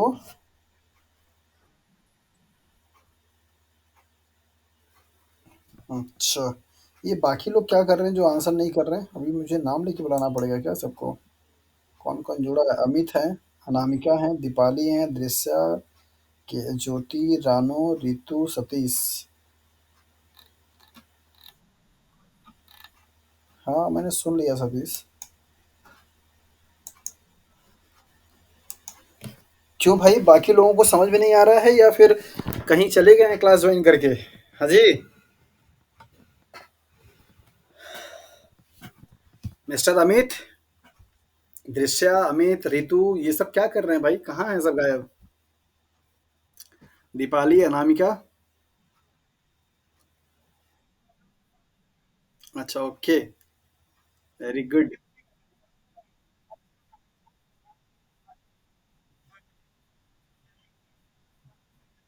हम्म। अच्छा ओके। चलिए, मतलब मेजर इशू यहाँ पे ये है कि यही नहीं पता मतलब पता चल पा रहा है कि कौन सा एलिमेंट आपका मेटल है, कौन सा एलिमेंट आपका नॉन मेटल है। चलिए ओके। सो उसको समझने के लिए आपको एक ट्रिक बताते हैं। अब थोड़ा बहुत आपको मेहनत करना ही पड़ेगा। अगर आपको किसी एलिमेंट का आपको एटॉमिक नंबर याद है? सल्फर का कितना होगा एटॉमिक नंबर? सल्फर का? Very good. 16। किसी भी एलिमेंट का जब आप इलेक्ट्रॉनिक कॉन्फ़िगरेशन करते हैं, चाहे ओल्ड वाला मतलब 2, 8, 6 कर लीजिए, या फिर 1s2, 2s2, 2p6 कर लीजिए। ओके। किसी भी एलिमेंट के इलेक्ट्रॉनिक कॉन्फ़िगरेशंस करने पर अगर उसके outermost shell, outermost का मतलब होता है सबसे लास्ट वाला, ये वाला, सबसे लास्ट वाला आउटर मोस्ट सेल्स में इलेक्ट्रॉन की संख्या अगर एक आए, दो आए, तीन आए, तो वो एलिमेंट क्या होगा? आपका मेटल होगा। और अगर 3 से ज़्यादा 4 आए, 5 आए, 6 आए, 7 आए, तो वो आपका क्या होगा, that is a non metal होगा। इसको आप कहीं से भी नोट कर लीजिए और इसको अप्लाई कर लीजिए, कभी आपको याद करने की ज़रूरत नहीं पड़ेगी कि कौन-सा एलिमेंट आपका मेटल है, कौन-सा नॉन मेटल। आते हैं, ये जो कॉन्सेप्ट मैंने आपको दिया इसको प्रूफ करके दिखाते हैं आपको। यहाँ पे आपके पास एलिमेंट क्या है, सल्फर है। तो हाँ, मैंने आपको बताया कि किसी एलिमेंट का इलेक्ट्रॉनिक कॉन्फ़िगरेशन आप करिए। इलेक्ट्रॉनिक कॉन्फ़िगरेशंस करने के बाद जो आउटर मोस्ट का सेल होगा, आउटर मोस्ट सेल्स का मतलब होता है सबसे बाहर वाला, आउटर मोस्ट सेल, सबसे लास्ट वाले जो इलेक्ट्रॉन्स होते हैं ये।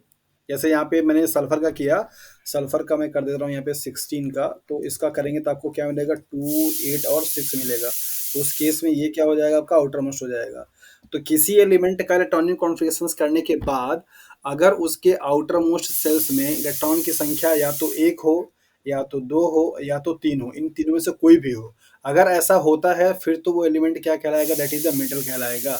और अगर 3 से ज़्यादा आपका 4 होगा, 5 होगा, 6 होगा, 7 होगा, तो वो एलिमेंट क्या कहलाएगा, नॉन मेटल कहलाएगा।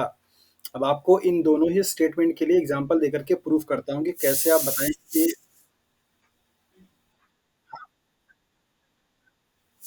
ये आपको जो दे रहा हूँ ये कॉन्सेप्ट ही है।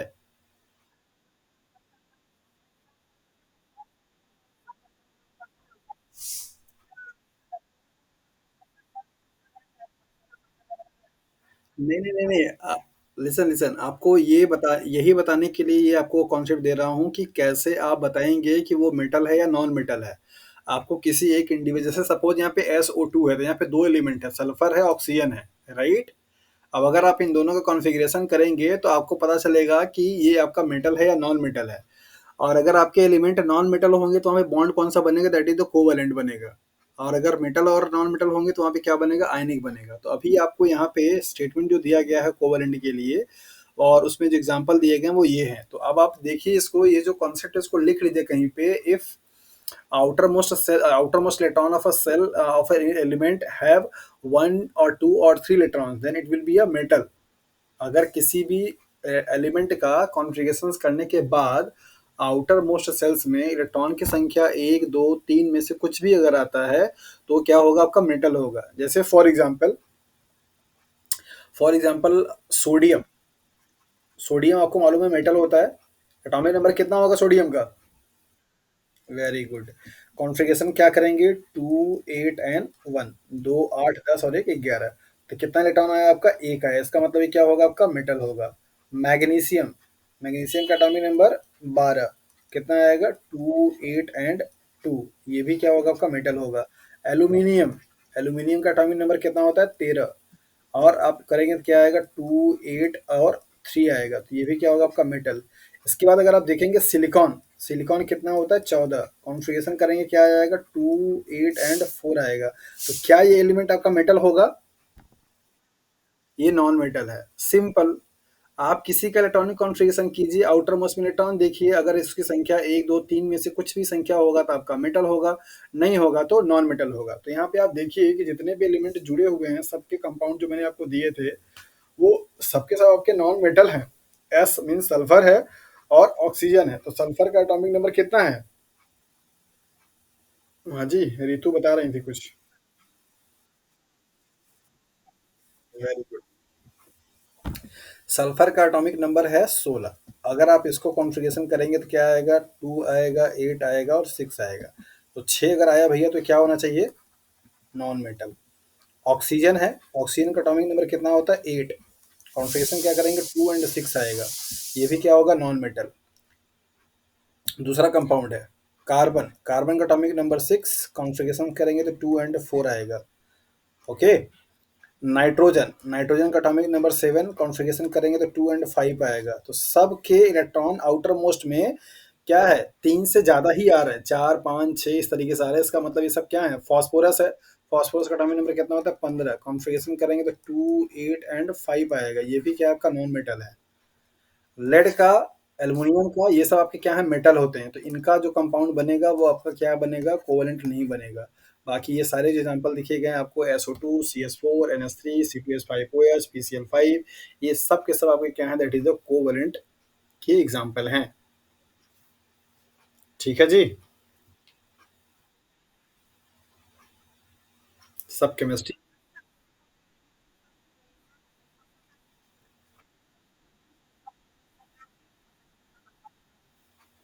ऐसा इसलिए हो रहा है रानो कि 1, 2, 3 जो इलेक्ट्रॉन्स होते हैं, उनको लॉस करना बहुत आसान होता है और मेटल की प्रॉपर्टी आपको बताई गई है कि वो इलेक्ट्रॉन को लॉस करते हैं, जबकि नॉन मेटल वो होते हैं जो कि इलेक्ट्रॉन को गेन करते हैं, राइट? तो 3 इलेक्ट्रॉन्स के बाद चौथा जो इलेक्ट्रॉन्स होता है, उसको लॉस करने के लिए एनर्जी बहुत ज़्यादा लगानी पड़ती है, तो बेटर होता है कि वो क्या करेगा, शेयर कर लेगा या तो फिर क्या करेगा, रिसीव कर लेगा। तो नॉन मेटल आपके दोनों तरीके से बॉन्ड बनाएंगे, या तो शेयरिंग करेंगे या तो फिर क्या करेंगे, दैट इज द रिसीव करेंगे।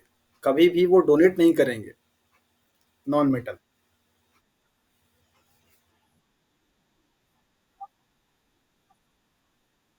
हम्म। नहीं अरे भाई, यहाँ पे आपको ये भी दिखा हुआ है, ये टेबल देखिए। टेबल पे आते हैं आपको।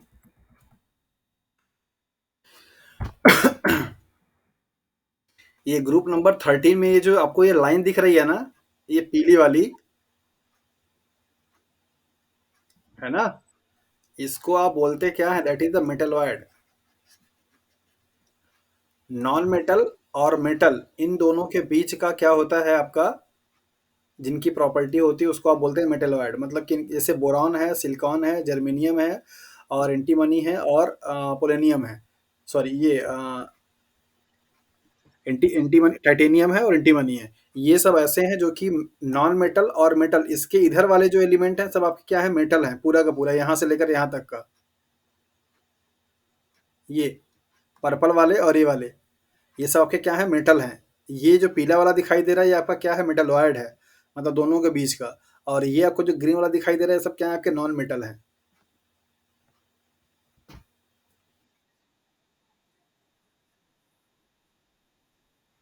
नहीं नहीं, हाइड्रोजन मेटल नहीं है।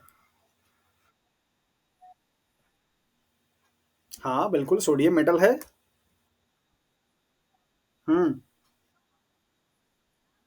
ये सब सारा, ये पूरा, ये फर्स्ट ग्रुप, सेकंड ग्रुप, इसको आप बोलते हैं alkali metal, alkaline earth metal. और यहाँ से लेकर के यहाँ तक का बोलते हैं आप ट्रांजिशन मेटल। और ये वाले जो होते हैं, ये वाले भी आपके मेटल में आते हैं, ट्रांजिशन वाले में आते हैं। तो ये मतलब कि समझिए, यहाँ के अलावा, इसके अलावा इधर जितने भी चीज आपको दिखाई दे रहे सबके सब मेटल हैं। सिर्फ यही वाले आपके नॉन मेटल हैं। ठीक है। एल्यूमिनियम ग्रुप नंबर 13 में है, लेकिन ग्रुप नंबर 13 के सारे एलिमेंट आपके मेटल नहीं, नॉन मेटल नहीं है।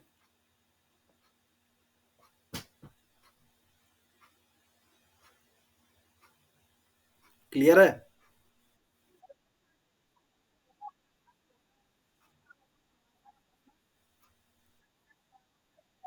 रफ रफ आइडिया नहीं है। ये एक्चुअली यही ग्रुप के एलिमेंट हैं जो कि नॉन मेटल के एलिमेंट को रिप्रेजेंट करते हैं। अदरवाइज और कोई ग्रुप पीरियोडिक टेबल में नहीं है जहां पे नॉन मेटल एलिमेंट पाए जाते हैं, लेकिन उस ग्रुप के सारे एलिमेंट आपके नॉन मेटल नहीं है। कौन सा?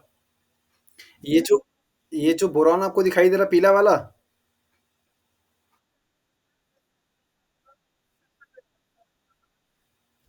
ग्रुप नंबर 13 से लेकर 15 के बीच मैंने बोला। यहाँ पे ग्रुप नंबर 30 में ये सारे एलिमेंट आपके जो पर्पल में दिखाई दे रहे हैं, ये मेटल वाले हैं। और ये आपका मतलब कि मेटलॉयड है, मतलब नॉन मेटेलिक कैरेक्टर भी होगा और मेटेलिक कैरेक्टर भी होगा। तो बोरॉन को जैसा जरूरत पड़ती है, मतलब जहाँ पे अगर डोनेट करने की बात आएगी तो डोनेट भी कर सकता है, रिसीव करने की बात आएगी तो रिसीव भी करेगा, शेयरिंग करेगा, तो वो दोनों की प्रॉपर्टी शो करता है। बोरॉन हाँ, हाँ बिल्कुल, शेयरिंग भी करेगा और आपका रिसीव भी करेगा।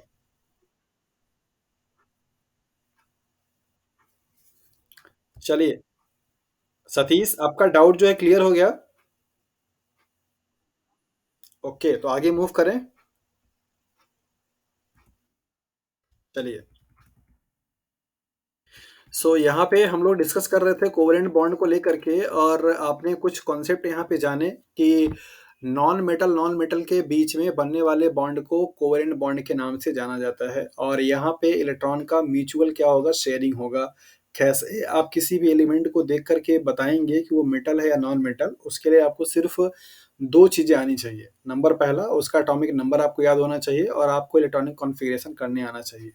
अगर आप इतना कर पाते हैं तो आपको आसानी से देख के समझ आ जाएगा कि कौन सा एलिमेंट आपका मेटल है और कौन सा एलिमेंट आपका नॉन मेटल।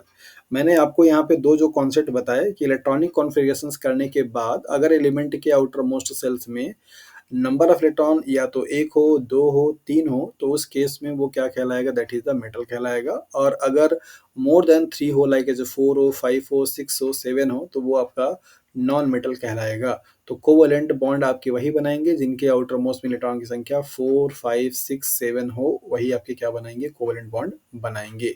एग्जाम्पल्स आपको यहाँ पे दिए गए हैं, और इन दोनों स्टेटमेंट को मैंने प्रूफ किया एग्जाम्पल दे करके, सल्फर, ऑक्सीजन, नाइट्रोजन, कार्बन का, और इधर आपका एल्युमिनियम, सोडियम, मैग्नीशियम का। तो आपने यहाँ पे देख लिया कि किस तरीके से बॉन्ड बनते हैं। यहाँ पे एग्जांपल आपको दिया जा रहा है, like as nitrogen, water, carbon dioxide, methane, ammonia, carbon monoxide, ये सब के सब एग्जांपल किसके हैं, that is the covalent bond के। और इनके बीच में जो आपका बॉन्ड बन रहा है वो कोवेलेंट होगा, और इन कंपाउंड्स को कोवेलेंट कंपाउंड के नाम से जाना जाता है, राइट। यहाँ पर आप कुछ स्ट्रक्चर देख पा रहे हैं, इन स्ट्रक्चर्स को लेकर के बनाया, जैसे H2 मॉलिक्यूल है, कैसे बना है, यहाँ पे मैं इसको बना के दिखा दे रहा हूँ। हाइड्रोजन के आउटर मोस्ट में क्या होगा, एक इलेक्ट्रॉन, इसके पास भी क्या होगा, एक इलेक्ट्रॉन, तो ये क्या करेगा, इससे शेयर करेगा, ये क्या करेगा, इससे शेयर करेगा, तो इन दोनों के बीच में क्या बनेगा, आपको कोवेलेंट बॉन्ड बनेगा। यहाँ पे दे रखा है F2 मॉलिक्यूल, F2 मॉलिक्यूल्स के आउटर मोस्ट में इलेक्ट्रॉन की संख्या कितनी होगी भैया, इसका इलेक्ट्रॉनिक एटॉमिक नंबर कितना होता है, 9, कॉन्फ़िगरेशन कितना हो जाएगा, 2 एंड 7, मतलब इसको एक इलेक्ट्रॉन अगर कहीं से मिल जाता है तो ये भी क्या करेगा, स्टेट पूरा कर लेगा। तो 1, 2, 3, 4, 5, 6, 7, ऐसे ही दूसरा वाला होगा 1, 2, 3, 4, 5, 6, 7, एक इलेक्ट्रॉन ये इसका शेयर करेगा, और एक इलेक्ट्रॉन ये क्या करेगा, इसका शेयर कर लेगा, दोनों के बीच में क्या बनेगा, बॉन्ड बन जाएगा। यहाँ पे H2O मॉलिक्यूल दे रखा है। ऑक्सीजन का एटॉमिक नंबर कितना होता है, 8, कॉन्फ़िगरेशन क्या होगा, 2 एंड 6, तो ऑक्सीजन के लिए क्या बनाएंगे आप स्ट्रक्चर, 1, 2, 3, 4, 5, 6 ऐसे बनाएंगे।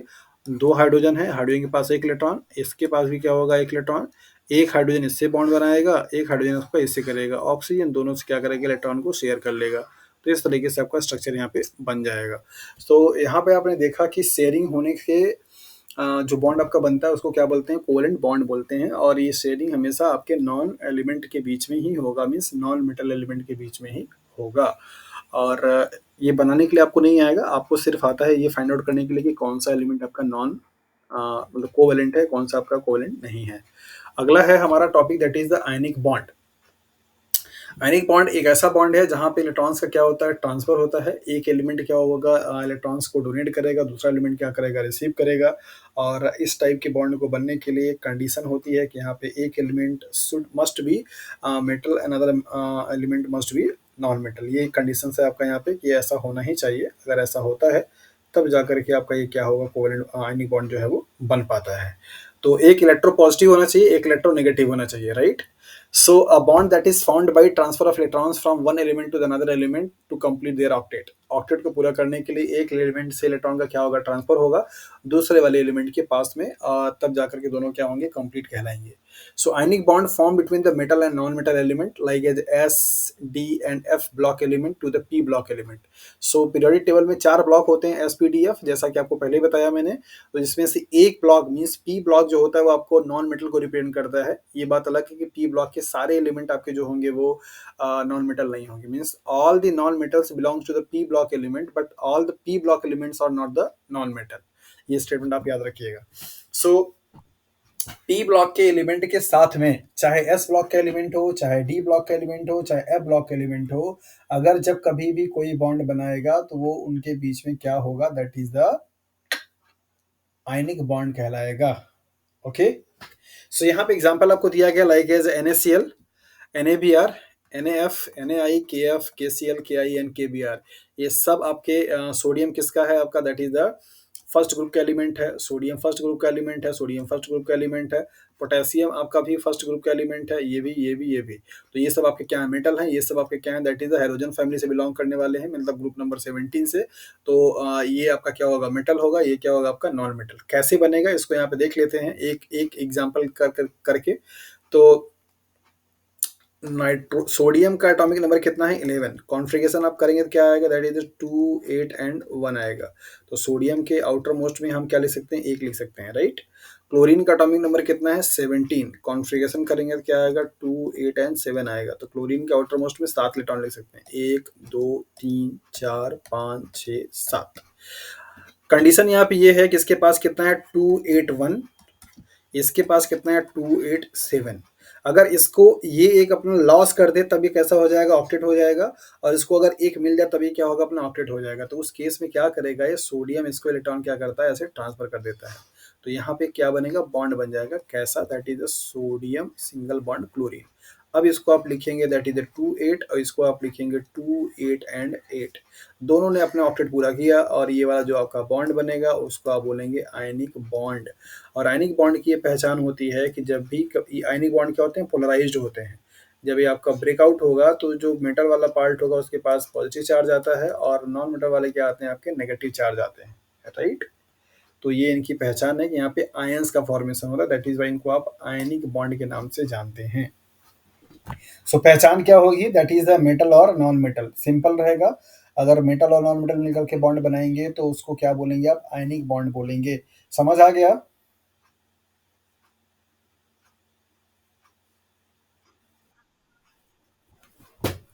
चलिए, यहाँ पे एग्जाम्पल आपको दिया जा रहा है, और एग्जाम्पल्स में आपको वही है, that is the sodium chloride का एग्जाम्पल है। आउटर मोस्ट में एक इलेक्ट्रॉन आपको दिख रहा है यहाँ पे, और एक इलेक्ट्रॉन आपका क्या करेगा, यहाँ पे आके ट्रांसफर हो जाएगा। इसके पास दो दो चार दो छः एक 7 इलेक्ट्रॉन है, और एक इलेक्ट्रॉन मिलने के बाद क्या होगा, 8 हो जाएगा। तो आपका पूरा कंप्लीट हो जाता है। जरा जल्दी से बता दीजिए मुझे कि HCl कैसा कंपाउंड है, आयनिक है या कोवलेंट। सही से बताइएगा समझ करके।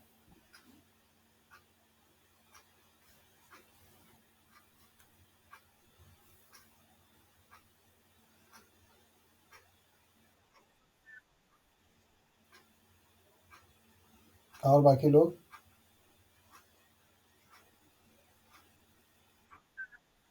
पक्का।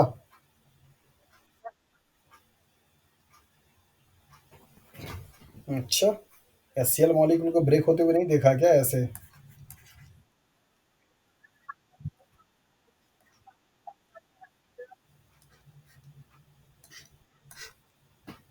जल्दी बताइए फटाफट, क्या करें।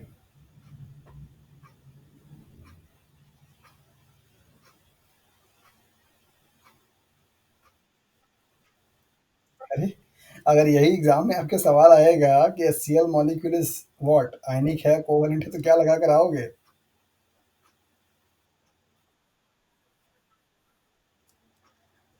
आपको जो कॉन्सेप्ट दिया गया है उस पे थोड़ा सा ट्रस्ट रखिए। बाकी ऐसे फंसाने के लिए आपको सवाल दिए जाते हैं। थोड़ा अपने कॉन्सेप्ट पे जाइए और देखिए कि क्या आपको समझाया गया अभी पूरे 1 घंटे की क्लास में, और उसके अकॉर्डिंग।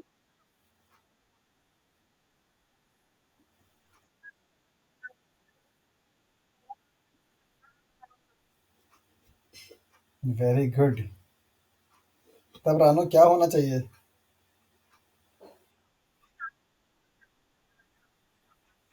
आज रानो का पक्का। चलिए, वेरी गुड। और कोई बताना चाहता है।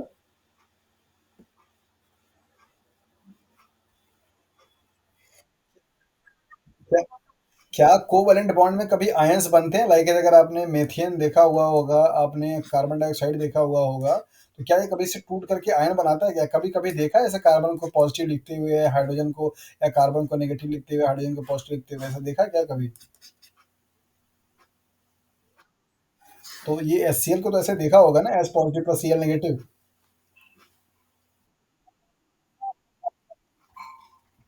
Like as NaCl, that is क्या बनाएगा, Na positive plus Cl negative बनाता है। So according to this concept HCl is what, that is ionic bond और कोवैलेंट बॉन्ड। जिससे आप मेरे ख्याल से कुछ बोल नहीं, बताइए। What are you saying?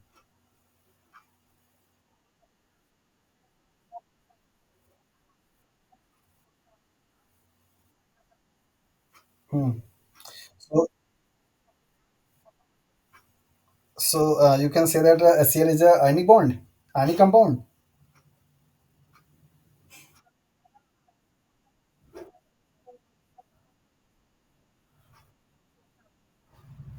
Okay. चलिए आते हैं अपने उस कॉन्सेप्ट पे। आपको बताया था मैंने कि जब कभी भी आपका नॉन मेटल एलिमेंट होगा तो उसमें बनने वाले बॉन्ड हमेशा आपके कोवैलेंट ही होंगे। तो ज़रा मुझे बता दीजिए कि हाइड्रोजन और Cl में से कौन-सा एलिमेंट आपका आपको मेटल दिखाई दे रहा है? कोई मेटल है क्या यहाँ पे?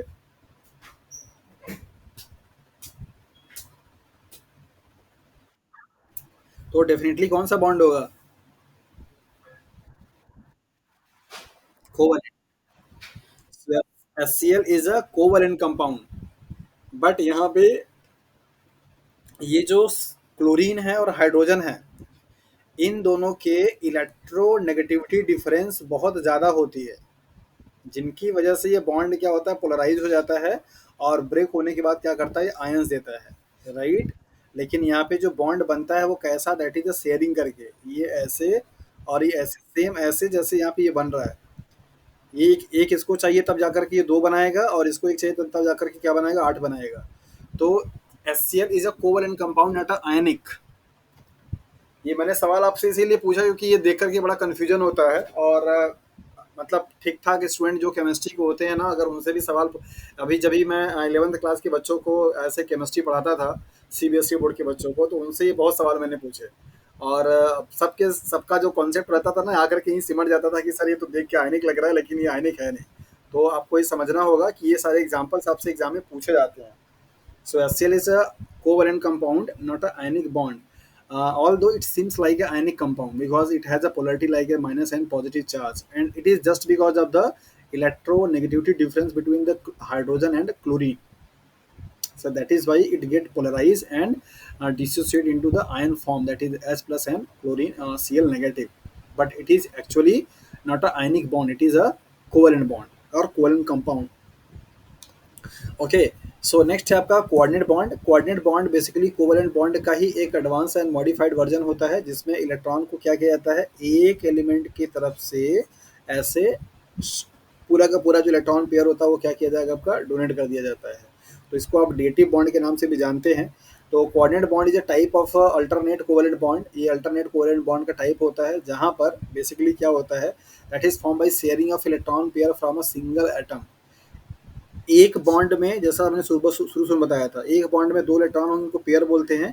किसी एक एलिमेंट से, मान लीजिएगा यहाँ पे ए एलिमेंट है और यहाँ पे आपका क्या है, बी एलिमेंट है। तो जब जो एलिमेंट इलेक्ट्रॉन के पेयर को देगा उसकी तरफ ऐसे ऐसे एरो लगा रहेगा। ये टेल वाला रीजन बताता है कि ये आपका डोनर है, और ये हेड रीजन बताता है कि ये इसका क्या है, रिसीवर है। तो जब बॉन्ड में इन्वॉल्व होने वाले इलेक्ट्रॉन पेयर किसी एक एलिमेंट के द्वारा क्या किया जाए, आपका डोनेट किया जाए या शेयर किया जाए, और दूसरा वाला क्या करे, उसको सिर्फ ले ले, तो ऐसे बॉन्ड को आप बोलते हैं that is the coordinate bond के नाम से जाना जाता है। So coordinate bond is a type of a covalent bond that is found by the sharing of electron pair from a single atom. कैसे बनेगा, यहाँ पे आप देखिए, both said electrons are donated by the same atom and it is also called a dative bond or dipolar bond। दोनों जो electrons होंगे वो सिर्फ एक ही एलिमेंट से क्या किया जाएगा, शेयर किया जाता है, और इस बॉन्ड को डेटिव बॉन्ड या डाइपोलर बॉन्ड के नाम से भी जानते हैं। जैसे आपने देखा होगा स्ट्रक्चर किसका, अमोनिया का। अमोनिया का स्ट्रक्चर आपने देखा है, और आपने देखा किसका, BF3 का देखा है, बोरान ट्राइक्लोराइड और अमोनिया। अमोनिया के पास जो नाइट्रोजन है उसके पास क्या होता है, लोन पेयर ऑफ इलेक्ट्रॉन। क्या होता है, लोन पेयर ऑफ इलेक्ट्रॉन। अब आपको लगेगा कि ये कौन सा चिड़िया का नाम आ गया sir, loan pair of electron के नाम के बारे में सुना आप लोगों ने?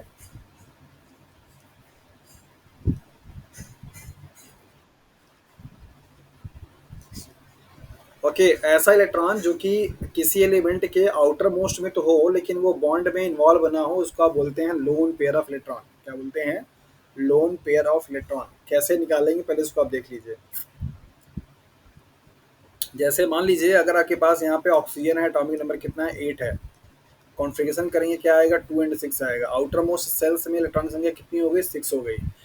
आप किसी एलिमेंट की वैलेंसी कैसे निकालते हैं, वैलेंसी निकालने का फार्मूला आपको मालूम है। वैलेंसी इज इक्वल टू क्या होता है, वैलेंसी इज इक्वल टू होता है 8 माइनस वैलेंस इलेक्ट्रॉन। तो इस केस में क्या हो जाएगा, 8 माइनस वैलेंस इलेक्ट्रॉन कितना है भैया, 6 है। तो यहाँ पे क्या लिखेंगे, 6 इज इक्वल टू क्या आ जाएगा, 2।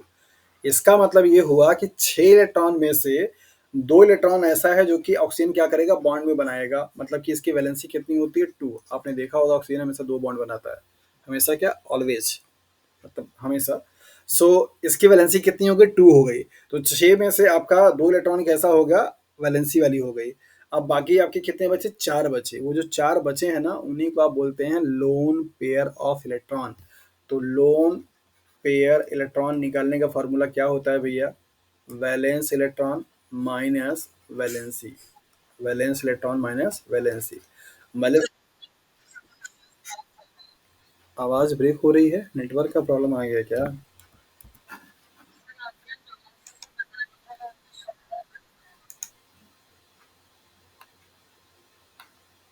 बाबर टाइम बहुत ज़्यादा हो गया क्या आज, कितना बज रहा है अभी, 11 बजने वाला है। ओके, थोड़ा जल्दी पढ़ाना पड़ेगा। ओके, सो अभी आवाज़ सुनाई दे रहा है। ओके, यहाँ पे मैंने आपको बताया वैलेंसी निकालने का तरीका, कि आप वैलेंसी कैसे निकालेंगे। वैलेंसी निकालने के लिए आपको कॉन्सेप्ट होता है कि valency is equal to 8 minus valence electron. तो यहाँ पे आपने कॉन्फ़िगरेशन किया और आपने आपको मिला कि यहाँ पे एटॉमिक नंबर 8 है, तो कितना आएगा, 2 एंड 6 आएगा। तो मतलब ये जो 6 होगा ये क्या होगा, इसका वैलेंस इलेक्ट्रॉन होगा। तो वैलेंसी इज इक्वल टू क्या हो जाएगी, 8 माइनस 6 इज इक्वल टू 2। तो मतलब ऑक्सीजन क्या करेगा, 2 बॉन्ड बनाता है, जैसा कि आपको मालूम है। लोन पेयर ऑफ इलेक्ट्रॉन निकालने का फार्मूला क्या होता है, वैलेंस इलेक्ट्रॉन माइनस वैलेंसी। तो वैलेंस इलेक्ट्रॉन कितना है, 6 है। वैलेंसी कितनी आई है, 2। तो यहाँ पे कितना बचेगा, 4। ये जो 4 इलेक्ट्रॉन होगा ना, ये पेयर के फॉर्म में आता है। तो एक पेयर का मतलब होता है 2 इलेक्ट्रॉन, इसको आप बोलते हैं that is the lone pair of electron. So एक लोन पेयर ऑफ इलेक्ट्रॉन का मतलब होता है 2 इलेक्ट्रॉन। कितना इलेक्ट्रॉन, 2। तो यहाँ पे कितना बनेगा, 2 लोन पेयर, एक ऐसे बनेगा और एक ऐसे बनेगा। क्या आपने कभी H2O मॉलिक्यूल का स्ट्रक्चर देखा है कि नहीं, देखा होगा तो आपको मालूम होगा कि H2O में कभी देखा है ऐसे सिंगल, ऐसे सीधे सीधे बॉन्ड बनते हुए H2O का। अरे, कह रही है सर, देखा है ऐसे बनते हुए।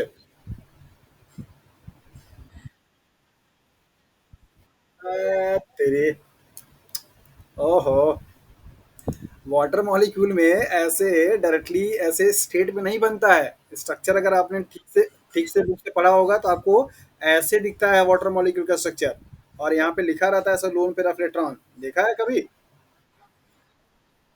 क्या झूठ बोलते हो सब, हर चीज में यस सर। या, या, यहाँ पूछा तो यस सर, यहाँ पूछा तो यस सर, मतलब हर चीज में यस सर। सो ऐसा इसलिए होता है कि जो लोन पेयर ऑफ इलेक्ट्रॉन होता है उसमें ये अगर ऐसे लीनियर नहीं हो सकता, क्योंकि ये लोन पेयर ऑफ इलेक्ट्रॉन क्या करते हैं, रिपल्सन करता है, जिसकी वजह से इनका बॉन्ड होता है, बेंड हो जाता है। आपने पढ़ा होगा अगर केमिस्ट्री, तो उसमें आपको पढ़ा जाता है कि इनकी जो ज्योमेट्री होती है डिस्टॉर्टेड ज्योमेट्री में आती है, मतलब कि रेगुलर ज्योमेट्री नहीं होती। तो ये लोन पेयर आपके यही है, एक लोन पेयर का मतलब होता है ऐसे, ये 2 इलेक्ट्रॉन। ओके, तो आपको यहाँ पे बताया रहा था मैं कि जो नाइट्रोजन होता है उसके पास भी क्या है, लोन पेयर ऑफ इलेक्ट्रॉन होता है। कैसे, नाइट्रोजन का एटॉमिक नंबर कितना है, 5 है, सॉरी 7 है। कॉन्फ़िगरेशन करेंगे कितना आएगा, 2 एंड 5 आएगा।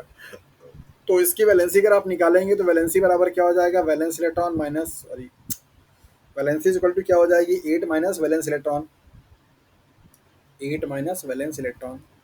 तो यहाँ पे भैया 8 हो जाएगा माइनस 5 हो जाएगा, कितना आ जाएगा, 3 आ जाएगा। तो 3 इसकी क्या हो गई, वैलेंसी हो गई। तो आप जब लोन पेयर इलेक्ट्रॉन निकालेंगे तो क्या निकालेंगे, that is valence electron minus valency. Valence electron कितना है यहाँ पे, 5 है, वैलेंसी कितनी है, 3 है। तो बच्चे कितना, 2। तो मतलब एक क्या होगा, लोन पेयर ऑफ इलेक्ट्रॉन होगा। तो नाइट्रोजन जब आप लिखते हैं तो आप क्या दिखाते हैं कि नाइट्रोजन 3 आपका बॉन्ड बनाता है लाइक एज अमोनिया, NH3। और एक क्या होता है, इसके पास लोन पेयर ऑफ इलेक्ट्रॉन होते हैं। ठीक है ना। और दूसरा कंपाउंड में आपको बोल रहा था BF3, बोरॉन ट्राइफ्लोराइड।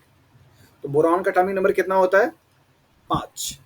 कॉन्फ़िगरेशन करेंगे कितना आ जाएगा 2 2 एंड 3। ओके। सो ये क्या करेगा, 3 आपका पूरा बॉन्ड बनाएगा, मतलब ये इसके जो एलिमेंट हैं ये 3 क्या करेगा, बॉन्ड बना लेगा। क्योंकि बॉन्ड बनाने के बाद जैसे 3 ये बॉन्ड बनाएगा, 3 इलेक्ट्रॉन इसका रहेगा, 3 शेयर करेगा, 6 इलेक्ट्रॉन हो जाएगा, फिर भी अभी उसके पास 2 की क्या है, कमी है। तो ये बोरॉन जो होता है इसके पास 2 इलेक्ट्रॉन का क्या है, कमी होता है। तो ये वो 2 इलेक्ट्रॉन कौन देगा, आपका नाइट्रोजन दे देता है। तो BF3 और NH3 में बनने वाला जो केमिकल बॉन्ड होता है वो आपका कहलाता है कोऑर्डिनेट बॉन्ड, जिसको कि आप यहाँ आगे अभी देखेंगे। तो यहाँ पे आप स्ट्रक्चर में देखिए, वही जो मैं आपको कब से समझाने की कोशिश कर रहा था।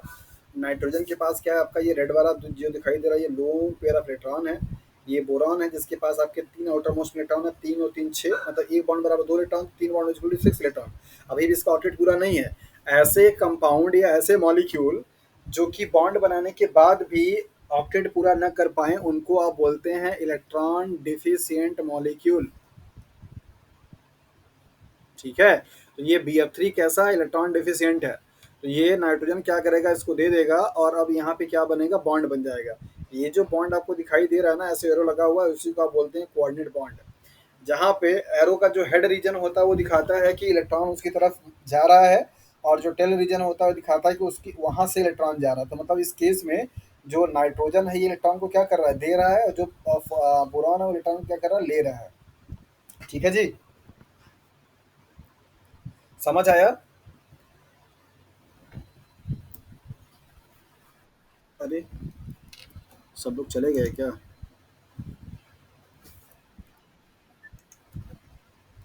अच्छा, पहले तो मुझे आप लोग ये बता दीजिए कि ये जो मैं अभी पढ़ा रहा हूँ आप लोगों को, ये मतलब समझ में आ रहा है या सिर्फ मतलब ऐसे चल रहा है?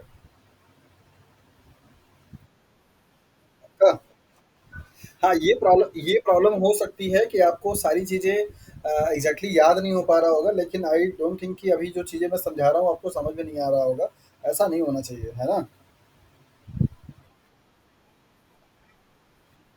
एग्जैक्टली, तो मतलब आप सब लोगों ने इसको पढ़ा हुआ है, और ये इसीलिए आपको रिकॉर्डिंग कराई जा रही ताकि आगे जो टॉपिक्स आपको पढ़ने को मिले, तो अगर मैं बोलूँ कि हाँ यहाँ पे पेप्टाइड बॉन्ड बन गया, तो ये समझ में ये प्रॉब्लम नहीं आनी चाहिए पेप्टाइड बॉन्ड कैसे बन गया, क्या होता है, ये प्रॉब्लम नहीं आनी चाहिए। दैट इज़ वाई मैंने इसको आपको यहाँ से स्टार्ट किया है बायोकेमिस्ट्री, ताकि आपको जो बेसिक प्रॉब्लम है वो आधी सॉर्ट आउट हो जाए। आपको समझ हो जानी चाहिए कि हाँ बॉन्ड कैसे बनता है और कौन कौन से टाइप के बॉन्ड होते हैं। और होपफुली कि ये चीज़ें पहले भी आप लोगों ने पढ़ा ही है, तो ऐसा कोई बहुत दिक्कत नहीं होगा। ये बात अलग है कि अभी इसकी ज़रूरत नहीं है, सब लोग मास्टर डिग्री किए हुए हैं और केमिस्ट्री की ज़रूरत पड़ती नहीं है। तो केमिस्ट्री की ज़रूरत नहीं, जब नहीं पड़ता तो फिर उसको आप लोगों को टच में रखा नहीं है। तो ये प्रॉब्लम हो सकती है कि थोड़ा सा समस्या हो, अदरवाइज तो ऐसा कोई दिक्कत नहीं।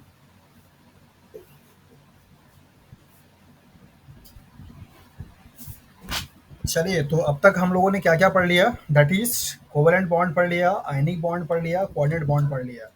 ओके। तो 3 बॉन्ड का पहचान भी आप लोगों ने देख लिया कि हाँ कौन-कौन से उनके आइडेंटिफिकेशंस होते हैं, कैसे आप जानेंगे कि हाँ कौन-सा बॉन्ड आपका कोऑर्डिनेट बॉन्ड है, कौन-सा बॉन्ड आपका दैट इज़ आयनिक बॉन्ड है। इसके बारे में भी जानकारी आपको मिल गई है। मेरी आवाज़ जा रही है आप लोगों के पास प्रॉपर?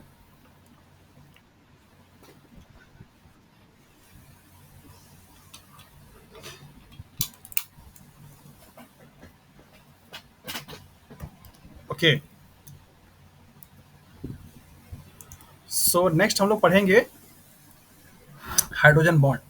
इसके बारे में आप लोगों को पहले भी बता चुका हूँ, और थोड़ा-सा यहाँ पे आपको और बता देता हूँ। हाइड्रोजन बॉन्ड बेसिकली एक कोई रियल बॉन्ड नहीं है, ये सिर्फ़ एक क्या है, इंटरैक्शन है।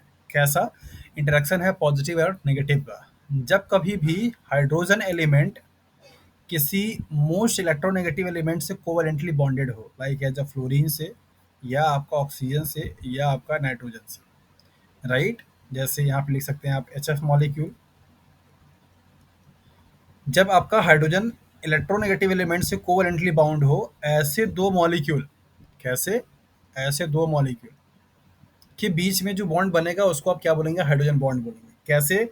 यहाँ पे जो HF मॉलिक्यूल के बीच में बनने वाला बॉन्ड है वो तो अपने आप में क्या है? कोवैलेंट है। कैसा है? कोवैलेंट है। इनका चूँकि यहाँ पे जो इलेक्ट्रॉन आपका शेयर हो रहा है, फ्लोरीन की इलेक्ट्रोनेगेटिविटी पावर, कौन-सी पावर? इलेक्ट्रोनेगेटिविटी पावर, बहुत ज़्यादा होती है। तो जो ये इलेक्ट्रॉन क्लाउड यहाँ पे होता है ना, वैसे नॉर्मली आपका अगर दोनों एलिमेंट बराबर-बराबर के होंगे, तो ऐसे सेंटर में क्या करता है, लाई करता है, मीन्स यहाँ पड़ा रहता है। लेकिन चूँकि इसकी पावर इलेक्ट्रॉन को खींचने की, इलेक्ट्रोनेगेटिविटी एक ऐसी एबिलिटी है जिसकी वजह से एलिमेंट इलेक्ट्रॉन को अपनी तरफ क्या करते हैं, ड्रॉ करते हैं।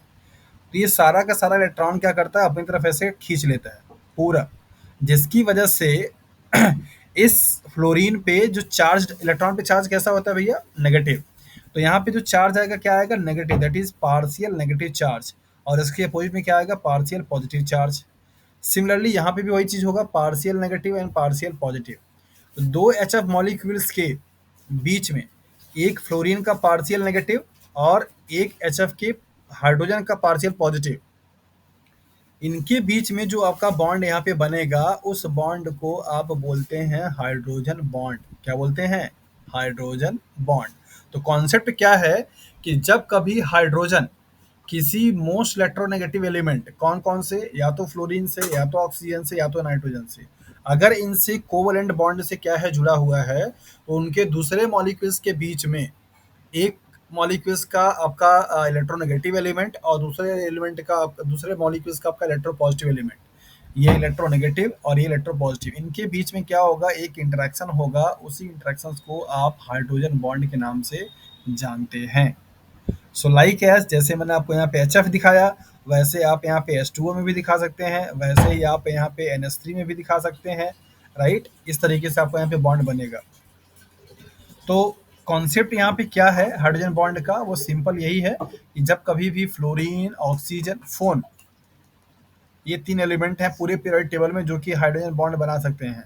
अगर इन तीनों एलिमेंट के साथ में हाइड्रोजन, तीनों में से किसी में, ऐसा नहीं कि तीनों साथ में होंगे, तीनों में से मतलब कि फ्लोरीन भी हो सकता है, ऑक्सीजन भी हो सकता है, नाइट्रोजन भी हो सकता है। अगर इन तीनों में से किसी के भी साथ में हाइड्रोजन अगर जुड़ा हुआ होगा कोवलेंट बॉन्ड से, तो उस कंपाउंड में हाइड्रोजन बॉन्ड पाया जाएगा। जैसे H2O में आपने पढ़ा क्या है, हाइड्रोजन बॉन्ड पाया जाता है, जिसकी वजह से सॉल्युबिलिटी बहुत ज़्यादा होती है। HF मॉलिक्यूल में पढ़ा आपने कि हाइड्रोजन बॉन्ड पाया जाता है। NH3 मॉलिक्यूल्स में पढ़ा आपने अमोनिया में कि हाइड्रोजन बॉन्ड पाया जाता है। पढ़ा ना आप लोगों ने, ये सब आप लोगों ने पढ़ा है। मुझे जरा बताइए, ये समझ में आया? चलिए, अभी थोड़ा स्टेटमेंट और देख लेते हैं, फिर इसके बाद आपको एग्जांपल देंगे। हाइड्रोजन बॉन्ड, जिसको कि एच बॉन्ड के नाम से जाना जाता है, is primarily electrostatic force of attraction between a hydrogen atom which is covalently bound to the a more electronegative donor atom और अ ग्रुप। तो सिंपल सा डेफिनेशन आपको दिया गया कि एच बॉन्ड को, हाइड्रोजन बॉन्ड को आप बोलते हैं कि ये एक इलेक्ट्रोस्टैटिक फोर्स ऑफ अट्रैक्शन है, नॉट अ रियल बॉन्ड। कभी कभी एग्जाम में आपसे सवाल पूछ दिया जाता है कि इनमें से कौन सा रियल बॉन्ड नहीं है, तो आपको याद रखना होगा कि हाइड्रोजन बॉन्ड, इलेक्ट्रोस्टैटिक इंटरेक्शंस या हाइड्रोफोबिक इंटरेक्शंस, हाइड्रोफिलिक इंटरेक्शंस, ये सब आपके रियल बॉन्ड नहीं होते हैं। तो यहाँ पर आपको बताया गया कि ये एक फोर्स ऑफ अट्रैक्शन है, किसके किसके बीच में, हाइड्रोजन जो कि कोवेलेंटली बाउंड है किससे, मोर इलेक्ट्रोनेगेटिव एलिमेंट से, लाइक जैसे फ्लोरीन, ऑक्सीजन एंड नाइट्रोजन। तो ऐसे बॉन्ड से बनने वाले बॉन्ड को आप हाइड्रोजन बॉन्ड के नाम से जानते हैं।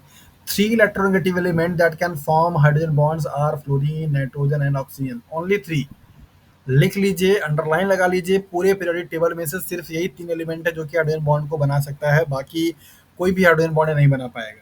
यहाँ पे स्ट्रक्चर आपको दिखाया जा रहा है H2O मॉलिक्यूल्स के बीच में, कि एक H2O मॉलिक्यूल है, चूंकि इस ऑक्सीजन का इलेक्ट्रोनेगेटिविटी पावर बहुत ज्यादा है, इलेक्ट्रॉन क्या करेगा, अपनी तरफ खींचेगा, जिसकी वजह से चार्ज क्या आएगा, पार्शियल नेगेटिव।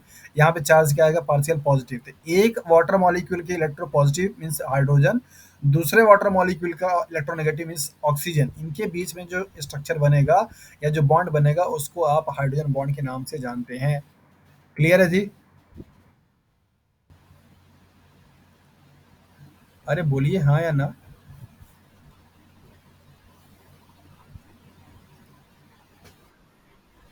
अच्छा, तो अभी मैं एग्जांपल दूंगा और उसमें से आपको फटाफट बताना होगा कि कौन कौन से मॉलिक्यूल हैं जिनमें कि हाइड्रोजन बॉन्ड बन सकता है और कौन से हैं जिनमें से हाइड्रोजन बॉन्ड नहीं बन सकता है। रेडी हैं आप लोग? ओके। सो नंबर पहला एग्जांपल है, that is the H2SO4। Number दूसरा एग्जांपल है SiS4। नंबर तीसरा एग्जांपल है PCl5। नंबर चौथा एग्जांपल है H3PO4। बताइए इनमें से कौन से, और एक एग्जांपल और लिख लीजिए, लाइक एज अमोनिया। बताइए फटाफट कौन कौन से मॉलिक्यूल्स में हाइड्रोजन बॉन्ड बन सकता है।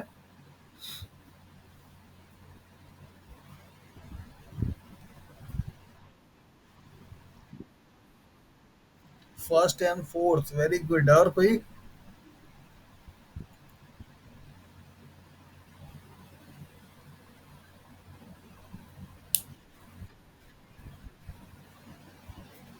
चलो ये तो होगा नहीं, ये तो होगा नहीं, क्योंकि यहाँ पे ऑक्सीजन है ही नहीं, यहाँ पे हाइड्रोजन नहीं है। यहाँ पे नाइट्रोजन है, हाइड्रोजन है, यहाँ पे बन जाएगा तुरंत, कोई दिक्कत नहीं है। यहाँ पे ऑक्सीजन है, हाइड्रोजन है, यहाँ पे भी बन सकता है, और इसके बाद यहाँ पे भी है, तो ये यहाँ पे भी बन सकता है। ओके। सो ध्यान में क्या रखना होगा आपको? Oxygen, fluorine, nitrogen plus hydrogen, ये भी होना चाहिए। याद रखिएगा कि हाइड्रोजन इनसे बॉन्ड होना चाहिए, कोवलेंट बॉन्ड से।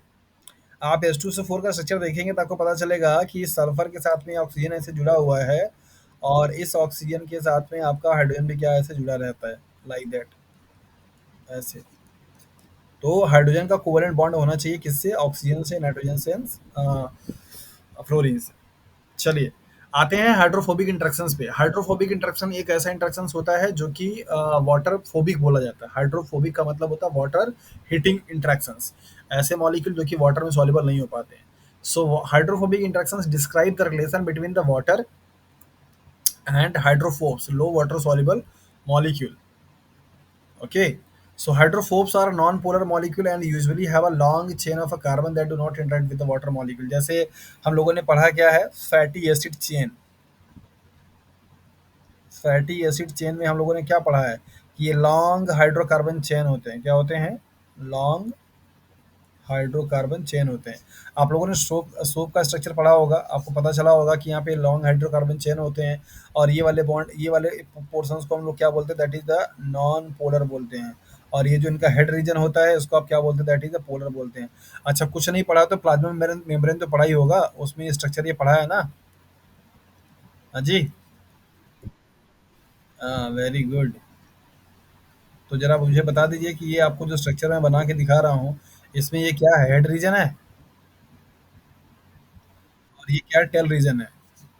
तो आपने पढ़ा है यहाँ पे कि हेड रीजन जो होते हैं वो वाटर सॉल्युबल होते हैं, दैट इज वाई ये ऊपर की तरफ पाए जाते हैं, और ये टेल रीजन जो होता है कैसा होता है? हाइड्रोफोबिक होता है, दैट इज वाई अंदर की तरफ पाया जाता है ना? तो हाइड्रोफोबिक इंटरेक्शंस क्या है कि ऐसा इंटरेक्शन जहाँ पे ऐसे मॉलिक्यूल का जो कि वाटर में सॉल्युबल नहीं होते हैं या लेस सॉल्युबल होते हैं, और वो मॉलिक्यूल क्या होंगे? आपके नॉन पोलर होंगे, तो उनके बीच में बनने वाले इंटरेक्शंस को बेसिकली आप हाइड्रोफोबिक इंटरेक्शंस के नाम से जानते हैं। Very very important and crucial interactions in the biological system for protein, for enzymes, for nucleic acid and for lipid molecules. इन सब के लिए बहुत बहुत इंपॉर्टेंट ये क्या है? इंटरेक्शंस है। तो यहाँ पे आप इंटरेक्शन देख पा रहे होंगे हाइड्रोफोबिक का, कि वाटर मॉलिक्यूल के साथ में इनकी सॉल्युबिलिटी नहीं होती है। और हाइड्रोफिलिक का मतलब होता है that is the water water loving, और हाइड्रोफोबिक का मतलब होता है वाटर हेटिंग। तो हाइड्रोफोबिक इंटरेक्शंस का मतलब ये कि जब कभी भी आप उनको अगर वाटर में डालेंगे, जैसे ऑयल है, ऑयल को अगर जब आप क्या करते हैं, आपने नोटिस किया होगा कि अगर ऑयल को अगर आप ऐसे डालते हैं वाटर में, तो वो कभी भी सॉल्युबल नहीं होता है, ऐसे ऊपर तरफ फ्लो करता रहता है। तो वो इंटरेक्शंस कैसा है? दैट इज द हाइड्रोफोबिक है। वाटर मॉलिक्यूल कभी भी, सॉरी लिपिड, मतलब फैट मॉलिक्यूल कभी भी आपका वाटर में डिसॉल्व नहीं होता है। उसको इंटरेक्शंस को आप क्या बोल सकते हैं? जैसे दूध में देखा होगा, मिल्क में आपका जो, जब उसको आप बॉयल कर देते हैं, तो उसमें जो आपका ऑयली चीज होती है, मीन्स जिसका जो लिपिड कंटेंट होता है पूरा का पूरा ऊपर तैरता रहता है, जो कि वाटर सॉल्युबल नहीं है, तो वहाँ पे इंटरेक्शंस कैसा? हाइड्रोफोबिक है। नेक्स्ट है हाइड्रोफिलिक। हाइड्रोफिलिक इंटरेक्शंस का मतलब होता है वाटर लविंग का, मतलब molecule is one that is able to interact with the water molecule, term as a hydrophilic, and literally means water loving. इनका मतलब होता है वाटर लविंग होना, और ये वाटर मॉलिक्यूल के साथ में क्या हो सकते हैं? इंटरेक्ट हो सकते हैं। तो जितने भी आपने ionic compounds are basically hydrophilic in nature, मतलब वो आसानी से वाटर में क्या होते हैं? सॉल्युबल होते हैं। जितने भी सॉल्ट आपने पढ़े हैं, NaCl, PCl और MgCl2, जो भी कुछ पढ़ा है, वो सारे सॉल्ट आपके क्या है? हाइड्रोफिलिक इंटरेक्शन की कैटेगरी में आते हैं। इन सब का, हाइड्रोफोबिक का और हाइड्रोफिलिक का, इन दोनों का ही आपको इंपॉर्टेंस दिखेगा जब आप प्लाज्मा मेम्ब्रेन पढ़ेंगे, मतलब आप प्रोटीन पढ़ेंगे या फिर लिपिड पढ़ेंगे, तो वहाँ पर आपको इनका इंटरेक्शन दिखाया जाता है। नेक्स्ट आपका van interactions. Van interactions basically एक ऐसा just force of attraction means होता है जो कि दो किसी भी कोई भी मॉलिक्यूल होगा, उस मॉलिक्यूल में पाए जाने वाले दो जो पार्टिकल्स होंगे उनके बीच में, दो पार्टिकल्स के बीच में लगने वाला जो इंटरेक्शंस होता है उसको आप क्या बोलते हैं, वॉन डेर वाल इंटरेक्शंस बोलते हैं, राइट। और ये आपका इंटरेक्शंस किसी तरीके का हो सकता है, मतलब नेगेटिव भी और पॉजिटिव, मतलब रिपल्सिव भी और अट्रैक्टिव भी। सो यहाँ पे आप बोल सकते हैं, अगर सपोज जैसे अगर मैं आपको बोलूँ कि यहाँ पे एक ऐसे कंटेनर है मेरे पास, और ढेर सारे यहाँ पे क्या है ऐसे मॉलिक्यूल्स रखे हुए हैं, और अगर आपसे पूछा जाए कि सबसे हाईएस्ट नंबर में लगने वाला जो बॉन्ड होगा वो कौन सा फोर्स होगा या कौन सा इंटरेक्शंस होगा, उसके लिए आप आंसर क्या देंगे, that is the wonder wall. किसी भी मॉलिक्यूल्स में सबसे ज्यादा लगने वाला जो मतलब इंटरेक्शंस होगा वो क्या होगा, वंडर वॉल। इंटेंसिटी में नहीं, नंबर में, क्योंकि ये दोनों मॉलिक्यूल्स आपस में क्या कर रहे हैं, इंटरेक्ट हो रहे होंगे। या तो इसको ये रिपेल करेगा या तो क्या करेगा, अट्रैक्ट करेगा, यही दोनों चीज होगा। और इन दोनों को ही मिलाकर क्या बोलते हैं, वंडर वॉल इंटरेक्शंस के नाम से जानते हैं। ओके। नेक्स्ट आपका disulphide bond. Disulphide bond protein के केस में बड़ा इंपॉर्टेंट है। ये थायरो ग्रुप के बीच में बनता है, और दो थायरो ग्रुप जब क्या होते हैं आपके लिंक्ड होते हैं तो वहां पर, जैसे आपको यहाँ पे दिखाया जा रहा है RSH, इसको आप थायरो ग्रुप के नाम से जानते हैं। एक RSH आपका यहाँ पे है, यहाँ पे ऑक्सीडेशन होगा तो ये दोनों हाइड्रोजन क्या होंगे, आपके लॉस हो जाएंगे। और यहाँ पे आपका क्या बनेगा, सल्फर सल्फर के बीच में बनने वाले बॉन्ड को डाइसल्फाइड बॉन्ड के नाम से जानते हैं। प्रोटीन में अमाइनो एसिड्स होते हैं जिनके बीच में सिस्टीन, कौन सा, सिस्टीन, ये आपका अमाइनो एसिड है जो कि सल्फर कंटेनिंग होता है, और इस अमाइनो एसिड के बीच में आपका क्या बनेगा, that is the disulphide bond बनता है, या एसएस बॉन्ड के नाम से जाना जाता है। एसएस बॉन्ड भी बेसिकली आपका एक कोवैलेंट बॉन्ड का टाइप है। क्या है, टाइप है, it's a real bond, it's a covalent bond. तो डाइसल्फाइड बॉन्ड कहाँ मिलेगा, प्रोटीन में। प्रोटीन में कहाँ पे, अमाइनो एसिड में, कौन से, सिस्टीन में। वॉन डेर वाल इंटरेक्शन सब जगह मिल सकता है, कोई भी मॉलिक्यूल्स के बीच में लगने वाला इंटरेक्टिव फोर्स है ये। इसके बाद आपका नेक्स्ट है that is peptide bond, which is one of the most important bond in biological system, जो कि प्रोटीन्स बनाने के लिए जो जुड़ने वाले अमीनो एसिड्स होते हैं उनके बीच में पाया जाता है। ये पेप्टाइड बॉन्ड को आपको अलग से भी पढ़ाएंगे जब प्रोटीन आपको पढ़ाएंगे, क्योंकि इसके बारे में बहुत सारा चीज़ है, एक क्लास आपका पेप्टाइड बॉन्ड पे खत्म हो जाएगा।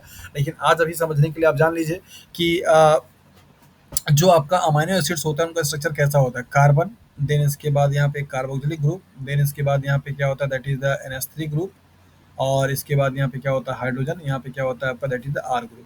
ये कार्बोक्सिलिक ग्रुप जो होता है कार्बोक्सिलेट आयन के फॉर्म में होता है, मतलब कि C पे नेगेटिव। और ये जो अमोनिया होता है वो अमोनियम आयन के फॉर्म में होता है, मतलब कि NH4 पे पॉजिटिव। तो आपका अमाइनो एसिड ऐसे क्या होता है, पोलराइज्ड होता है, मतलब एक पॉजिटिव एक नेगेटिव। तो ओवरऑल जो चार्ज आएगा कैसा आएगा, जीरो। कैसा आएगा, जीरो। तो जब आपका एक अमाइनो एसिड मीन्स ये, और दूसरा सिमिलरली ऐसे ही अमाइनो एसिड मीन्स नाइट्रोजन, इसको थोड़ा मैं ऐसे एक्सटेंड कर दे रहा हूँ, हाइड्रोजन, हाइड्रोजन, हाइड्रोजन, ये कार्बन, और ये आपका कार्बोक्सिलेट आयन, ये आपका क्या है, हाइड्रोजन, ये आपका R ग्रुप। जब यहाँ पर आएगा तो यहाँ पे क्या होगा, यहाँ पे होता ये है कि इन इस कार्बोक्सिलिक के कार्बन और अमाइन के नाइट्रोजन, इनका जो ग्रुप है, इनके यहाँ से क्या होगा, एक H2O मॉलिक्यूल का रिलीज होती है, तो यहाँ से दो हाइड्रोजन और एक ऑक्सीजन क्या होगा आपका, ऐसे निकल जाता है। तो यहाँ पे जब निकलेगा तो उसको बोलते हैं डीहाइड्रेशन रिएक्शन, -H2O। तो बॉन्ड कैसा बनेगा, इसको इसको छोड़ दीजिए, सिर्फ इस पे फोकस कीजिए, ये वाले पे, ये वाले पे। तो ये कैसा बन जाएगा, कार्बन एक ऑक्सीजन होगा तो एक कार्बन आपका यहाँ से बॉन्ड बनाया रहेगा इस वाले कार्बन से जो कि इधर पीछे है। ऑक्सीजन यहाँ पे एक है तो क्या बनाएगा, डबल बॉन्ड बना लेगा। एक फिर क्या होगा आपका, नाइट्रोजन होगा, इसका दो हाइड्रोजन जा चुका है तो क्या बचेगा, एक हाइड्रोजन बचेगा। फिर इसके बाद यहाँ पे क्या होगा, कार्बन होगा। तो यही जो कार्बन और नाइट्रोजन, मतलब एक अमाइनो एसिड के अमाइन ग्रुप के नाइट्रोजन दूसरे अमाइनो एसिड्स के कार्बन, कार्बोक्सिलिक के कार्बन के बीच में बनने वाले बॉन्ड को आप पेप्टाइड बॉन्ड के नाम से जानते हैं। किसके नाम से जानते हैं, पेप्टाइड बॉन्ड। क्लियर है जी।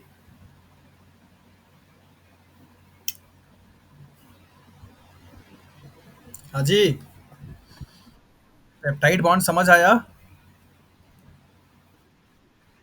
अभी और आपको समझ में आ जाएगा। A peptide bond also refer to as an amide bond is found between the alpha nitrogen atom of one amino acid and the carbonyl carbon of the second amino acid. इस carbon को आप carbonyl carbon बोलते हैं, carboxylate वाले को क्या बोलते हैं, कार्बोनिल कार्बन, और इसको क्या बोलते हैं, that is the amino group. तो यहाँ पे आप देख लीजिए, ये स्ट्रक्चर आपको यहाँ पे दिखाया जा रहा है। ये फर्स्ट अमाइनो एसिड है, ये रेड में दिखाया जा रहा है, ये कार्बोक्सिलिक ग्रुप का है। ये सेकंड अमाइनो एसिड का, ये अमाइन ग्रुप का है। यहाँ पे एक वाटर मॉलिक्यूल क्या होगा, निकल जाएगा, तो इनके बीच में जो आपका ये बॉन्ड बनेगा, इसी बॉन्ड को आप पेप्टाइड बॉन्ड के नाम से जानते हैं। तो पेप्टाइड बॉन्ड कहाँ बनेगा? प्रोटीन में। किसके बीच में? अमाइनो एसिड के बीच में। किसके किसके बीच में? कार्बोक्जिलिक के कार्बन और अमीनो के नाइट्रोजन। तो कार्बन नाइट्रोजन के बीच में बनने वाले बॉन्ड को आप पेप्टाइड बॉन्ड के नाम से जानते हैं, और ये प्रोटीन में पाई जाती है। नेक्स्ट आपका ग्लाइकोसिडिक बॉन्ड, ये आपका कार्बोहाइड्रेट में पाया जाता है, और जब आपके कार्बोहाइड्रेट के मायोटीज क्या होते हैं, जुड़ते हैं, तो वहां पर आपका क्या बनता है, आपका बॉन्ड बनेगा ग्लाइकोसिडिक का। A glycosidic bond is found between the hemiacetal और हेमीकेटल, मतलब कि एल्डिहाइड या ketone molecule derived from the saccharides, and the hydroxyl group of a some compound such as the alcohol is known as the glycosidic bond. तो यहाँ पे देखिए, मान लीजिए कि आपका ये ग्लूकोज मायोटीज है, और ये इसका अल्फा कार्बन है, यहाँ पर आपको दिखाया जा रहा है ये ग्लूकोज, ये गैलेक्टोज। तो ग्लूकोज की इस वाले कार्बन पे क्या होता है, एक तरफ क्या होगा आपका OH होगा, और एक तरफ क्या होगा आपका H होगा। इसमें भी क्या होगा, एक तरफ मैं इसको यहाँ पे बना के दिखाता हूँ आपको। यहाँ पे सपोज ये स्ट्रक्चर है लाइक दैट, इस तरीके से। इस वाले कार्बन पे क्या होता है आपका, OH ग्रुप होता है और H ग्रुप होता है। दूसरे वाले स्ट्रक्चर के पास भी क्या होगा, ऐसे ही होगा आपका। यहाँ पे क्या होगा आपका, OH होगा, और एक क्या होगा, H होगा। तो इसका OH और इस H मिलकर क्या बनाता है, ऐसे वाटर मॉलिक्यूल बना लेते हैं। तो यहाँ पे आपका क्या होगा, डिहाइड्रेशन होगा। ऐसे ये बॉन्ड बन जाता है, यही आपको ये दिख रहा है। ये जो बॉन्ड आपका बनता है ना, इसकी बॉन्ड को आप बोलते हैं glycosidic bond. So glycosidic bond is found between the carbohydrate moieties whenever, like as in case of a disaccharide, polysaccharides के केसेस में जो आपने लॉन्ग चेन देखा हुआ है पॉलीसेकेराइड्स का, उनमें जितने भी ग्लूकोज के या गैलेक्टोज के मायोटीज जुड़े हुए होते हैं, वो सब के सब आपके ग्लाइकोसिडिक लिंकेज से होते हैं। जैसे हम लोगों ने पढ़ा है क्या, beta 1,4 linkage, alpha 1,4 linkage, beta 1,6 linkage, ये सारा पढ़ा है ना। ये सब क्या है, आपके ग्लाइकोसिडिक बॉन्ड है। तो glycosidic bond is also a dehydration kind of a bond. It's also a covalent bond. And glycosidic bond is found in the case of a carbohydrate, while peptide bond is found in the protein case. So peptide bond, disulfide bond, and glycosidic bond, all these are the covalent in nature. Okay. और अलग अलग cases में क्या होते हैं, ये पाए जाते हैं। कहाँ कहाँ पे डाइसल्फाइड बॉन्ड किसे मिलेगा आपको, प्रोटीन्स में। किस केस में, सिस्टीन के केस में। और वाइल पेप्टाइड बॉन्ड कहाँ पे मिलेगा आपको, प्रोटीन में बनाने के लिए, दो अमीनो एसिड के बीच में। किसमें, कार्बन और नाइट्रोजन के बीच में। ग्लाइकोसिडिक कहाँ मिलेगा आपको, कार्बोहाइड्रेट के केस में। फॉस्फोडाइस्टर बॉन्ड, ये आपका न्यूक्लिक एसिड में पाया जाने वाला क्या है, बॉन्ड होता है। एक न्यूक्लियोटाइड जब दूसरे न्यूक्लियोटाइड से क्या होता है, जुड़ता है, तो वहाँ पे बनने वाला जो आपका ग्रुप बॉन्ड होगा, उसको आप फॉस्फोडाइस्टर बॉन्ड के नाम से जानते हैं। तो यहाँ पे देख लीजिए, पहला बेस आपका मान लीजिए ये है, दूसरा बेस आपका यहाँ पे ये है। फर्स्ट बेस का आपका थर्ड प्राइम पे पाया जाने वाला हाइड्रोक्सिल ग्रुप, सेकेंड बेस का फिफ्थ कार्बन में पाया जाने वाला फॉस्फेट ग्रुप, इन दोनों के बीच में क्या होगा आपका बॉन्ड बनेगा। यहाँ पे भी वाटर मॉलिक्यूल क्या होगा आपका, निकल जाएगा, और जब निकलेगा तो इसका ये ऑक्सीजन रह जाएगा, बाकी इसका ये OH खत्म हो जाएगा। यहाँ पे क्या होगा, बॉन्ड जुड़ जाएगा। तो इसका ये ऑक्सीजन, और इसका ये फॉस्फोरस, यही जो आपका बॉन्ड बन रहा है, इसको आप बोलते हैं फॉस्फोडाइस्टर बॉन्ड के नाम से जाना जाता है। सो एक न्यूक्लियोटाइड का थर्ड प्राइम पे हाइड्रोक्सिल ग्रुप, और दूसरे न्यूक्लियोटाइड के फिफ्थ कार्बन का फॉस्फेट ग्रुप, इन दोनों के बीच में क्या होता है, बॉन्ड बनता है। ऐसे बॉन्ड को आप फॉस्फोडाइस्टर बॉन्ड के नाम से जानते हैं, और ये आपका न्यूक्लिक एसिड में पाया जाता है। तो ग्लाइकोसिडिक कार्बोहाइड्रेट में, पेप्टाइड प्रोटीन्स में, और फॉस्फोडाइस्टर बॉन्ड आपका न्यूक्लिक एसिड में पाया जाता है। कुछ यहाँ पे फंक्शनल ग्रुप हैं जिनके बारे में आपको जानना जरूरी हो जाता है। जैसे यहाँ पे दे रखा है कार्बोनिल ग्रुप, जिसका स्ट्रक्चर आपको RORCOR है, जो कि कीटोन फंक्शनल ग्रुप का होता है। अमीनो ग्रुप, जहाँ पे आपको NH3 दिखाई दे रहा है, जो कि अभी आपने जस्ट पढ़ा है। Carboxylic group, carbon double bond मतलब COOH, जिसको आप बोलते हैं कार्बोक्सिलिक एसिड। अमाइडो, जहाँ पर आपका अमोनिया का एक रिप्लेसमेंट हो जाए, और वहाँ पे कार्बोनिल ग्रुप क्या हो जाए, जुड़ जाए। इसके बाद आपका हाइड्रोक्सिल, जिसको आप अल्कोहल के नाम से भी जानते हैं, OH ग्रुप जुड़ा हुआ होता है। इनॉल, जहाँ पे आपका ये डेरिवेटिव्स होते हैं अल्कोहल के। तो ये कुछ कुछ आपको ग्रुप हैं। फॉस्फो एनहाइड्राइड ग्रुप, जहाँ पे आपको ये दिखाई दे रहा है RPOR के नाम से जाना जाता है। ये वाला जो ग्रुप आपका है, वो उसको आप बोलते हैं फॉस्फो एनहाइड्राइड, और इनके बीच में बनने वाले बॉन्ड को फॉस्फो एनहाइड्राइड बॉन्ड के नाम से जाना जाता है। आपने ATP का स्ट्रक्चर अगर पढ़ा होगा, तो वहाँ पे आपको मिलता है कि फॉस्फो एनहाइड्राइड के साथ साथ में फॉस्फोडाइस्टर बॉन्ड भी बनता है। थायोएस्टर क्या है, ये आपको यहाँ पे दिख रहा है। इस तरीके से कुछ कुछ ग्रुप हैं जो कि आपके बायोकेमिस्ट्री में यूज होते हैं। मिथाइल ग्रुप, जिसको कि आप CH3 ग्रुप बोलते हैं। इथाइल, जिसको कि आप C2H5 बोलते हैं। फिनाइल, जिसको कि आप बेंजीन के साथ में क्या लगा हुआ हो, that is the alcohol group लगा हुआ, उसको फिनाइल बोलते हैं। कार्बोनिल जिसको कि आप सी डबल बॉन्ड ओ और एच के नाम से जाना जाता है। तो इस तरीके से एसिटाइल है, एस्टर है, ईथर है, ये सारे आपके क्या हैं फंक्शनल ग्रुप हैं जो कि आपको बायोकेमिस्ट्री में जानना होता है क्योंकि इनके कंपाउंड्स बनते हैं। ओके सो आज की क्लास में आप लोगों ने देखा कि बेसिकली किस तरीके से बायोलॉजिकल सिस्टम में पाए जाने वाले जो इंटरेक्शंस होते हैं वो परफॉर्म होते हैं, कौन कौन सा इंटरेक्शंस कहाँ कहाँ पे इन्वॉल्व होगा, किसका क्या नेचर होगा। आपने पढ़ा कोवेलेंट बॉन्ड के बारे में, आयनिक बॉन्ड के बारे में, कोऑर्डिनेट बॉन्ड के बारे में और डाइसल्फाइड बॉन्ड के बारे में, पेप्टाइड बॉन्ड के बारे में, ग्लाइकोसिडिक बॉन्ड के बारे में, फॉस्फोडाइस्टर बॉन्ड के बारे में, as well as hydrophobic, hydrophilic and hydrogen and van der Waals interactions, ये सारे डिफरेंट काइंड के इंटरेक्शंस आपको आज पढ़ाए गए और इनके बारे में जानकारी आपको दी गई। नाउ हम ये सपोज कर सकते हैं कि अब अगर कल के क्लास में हम कोई बायोमोलिक्यूल्स अगर स्टार्ट करेंगे और कोई बॉन्ड के बारे में अगर बताएंगे तो आपको अब ये सारी चीज़ें हमें फिर से समझाने की जरूरत नहीं पड़नी चाहिए। आपको इसकी अंडरस्टैंडिंग हो चुकी है कि हाँ ये बॉन्ड कैसा होता है और कहाँ पे पाया जाता है। ओके, ठीक है जी।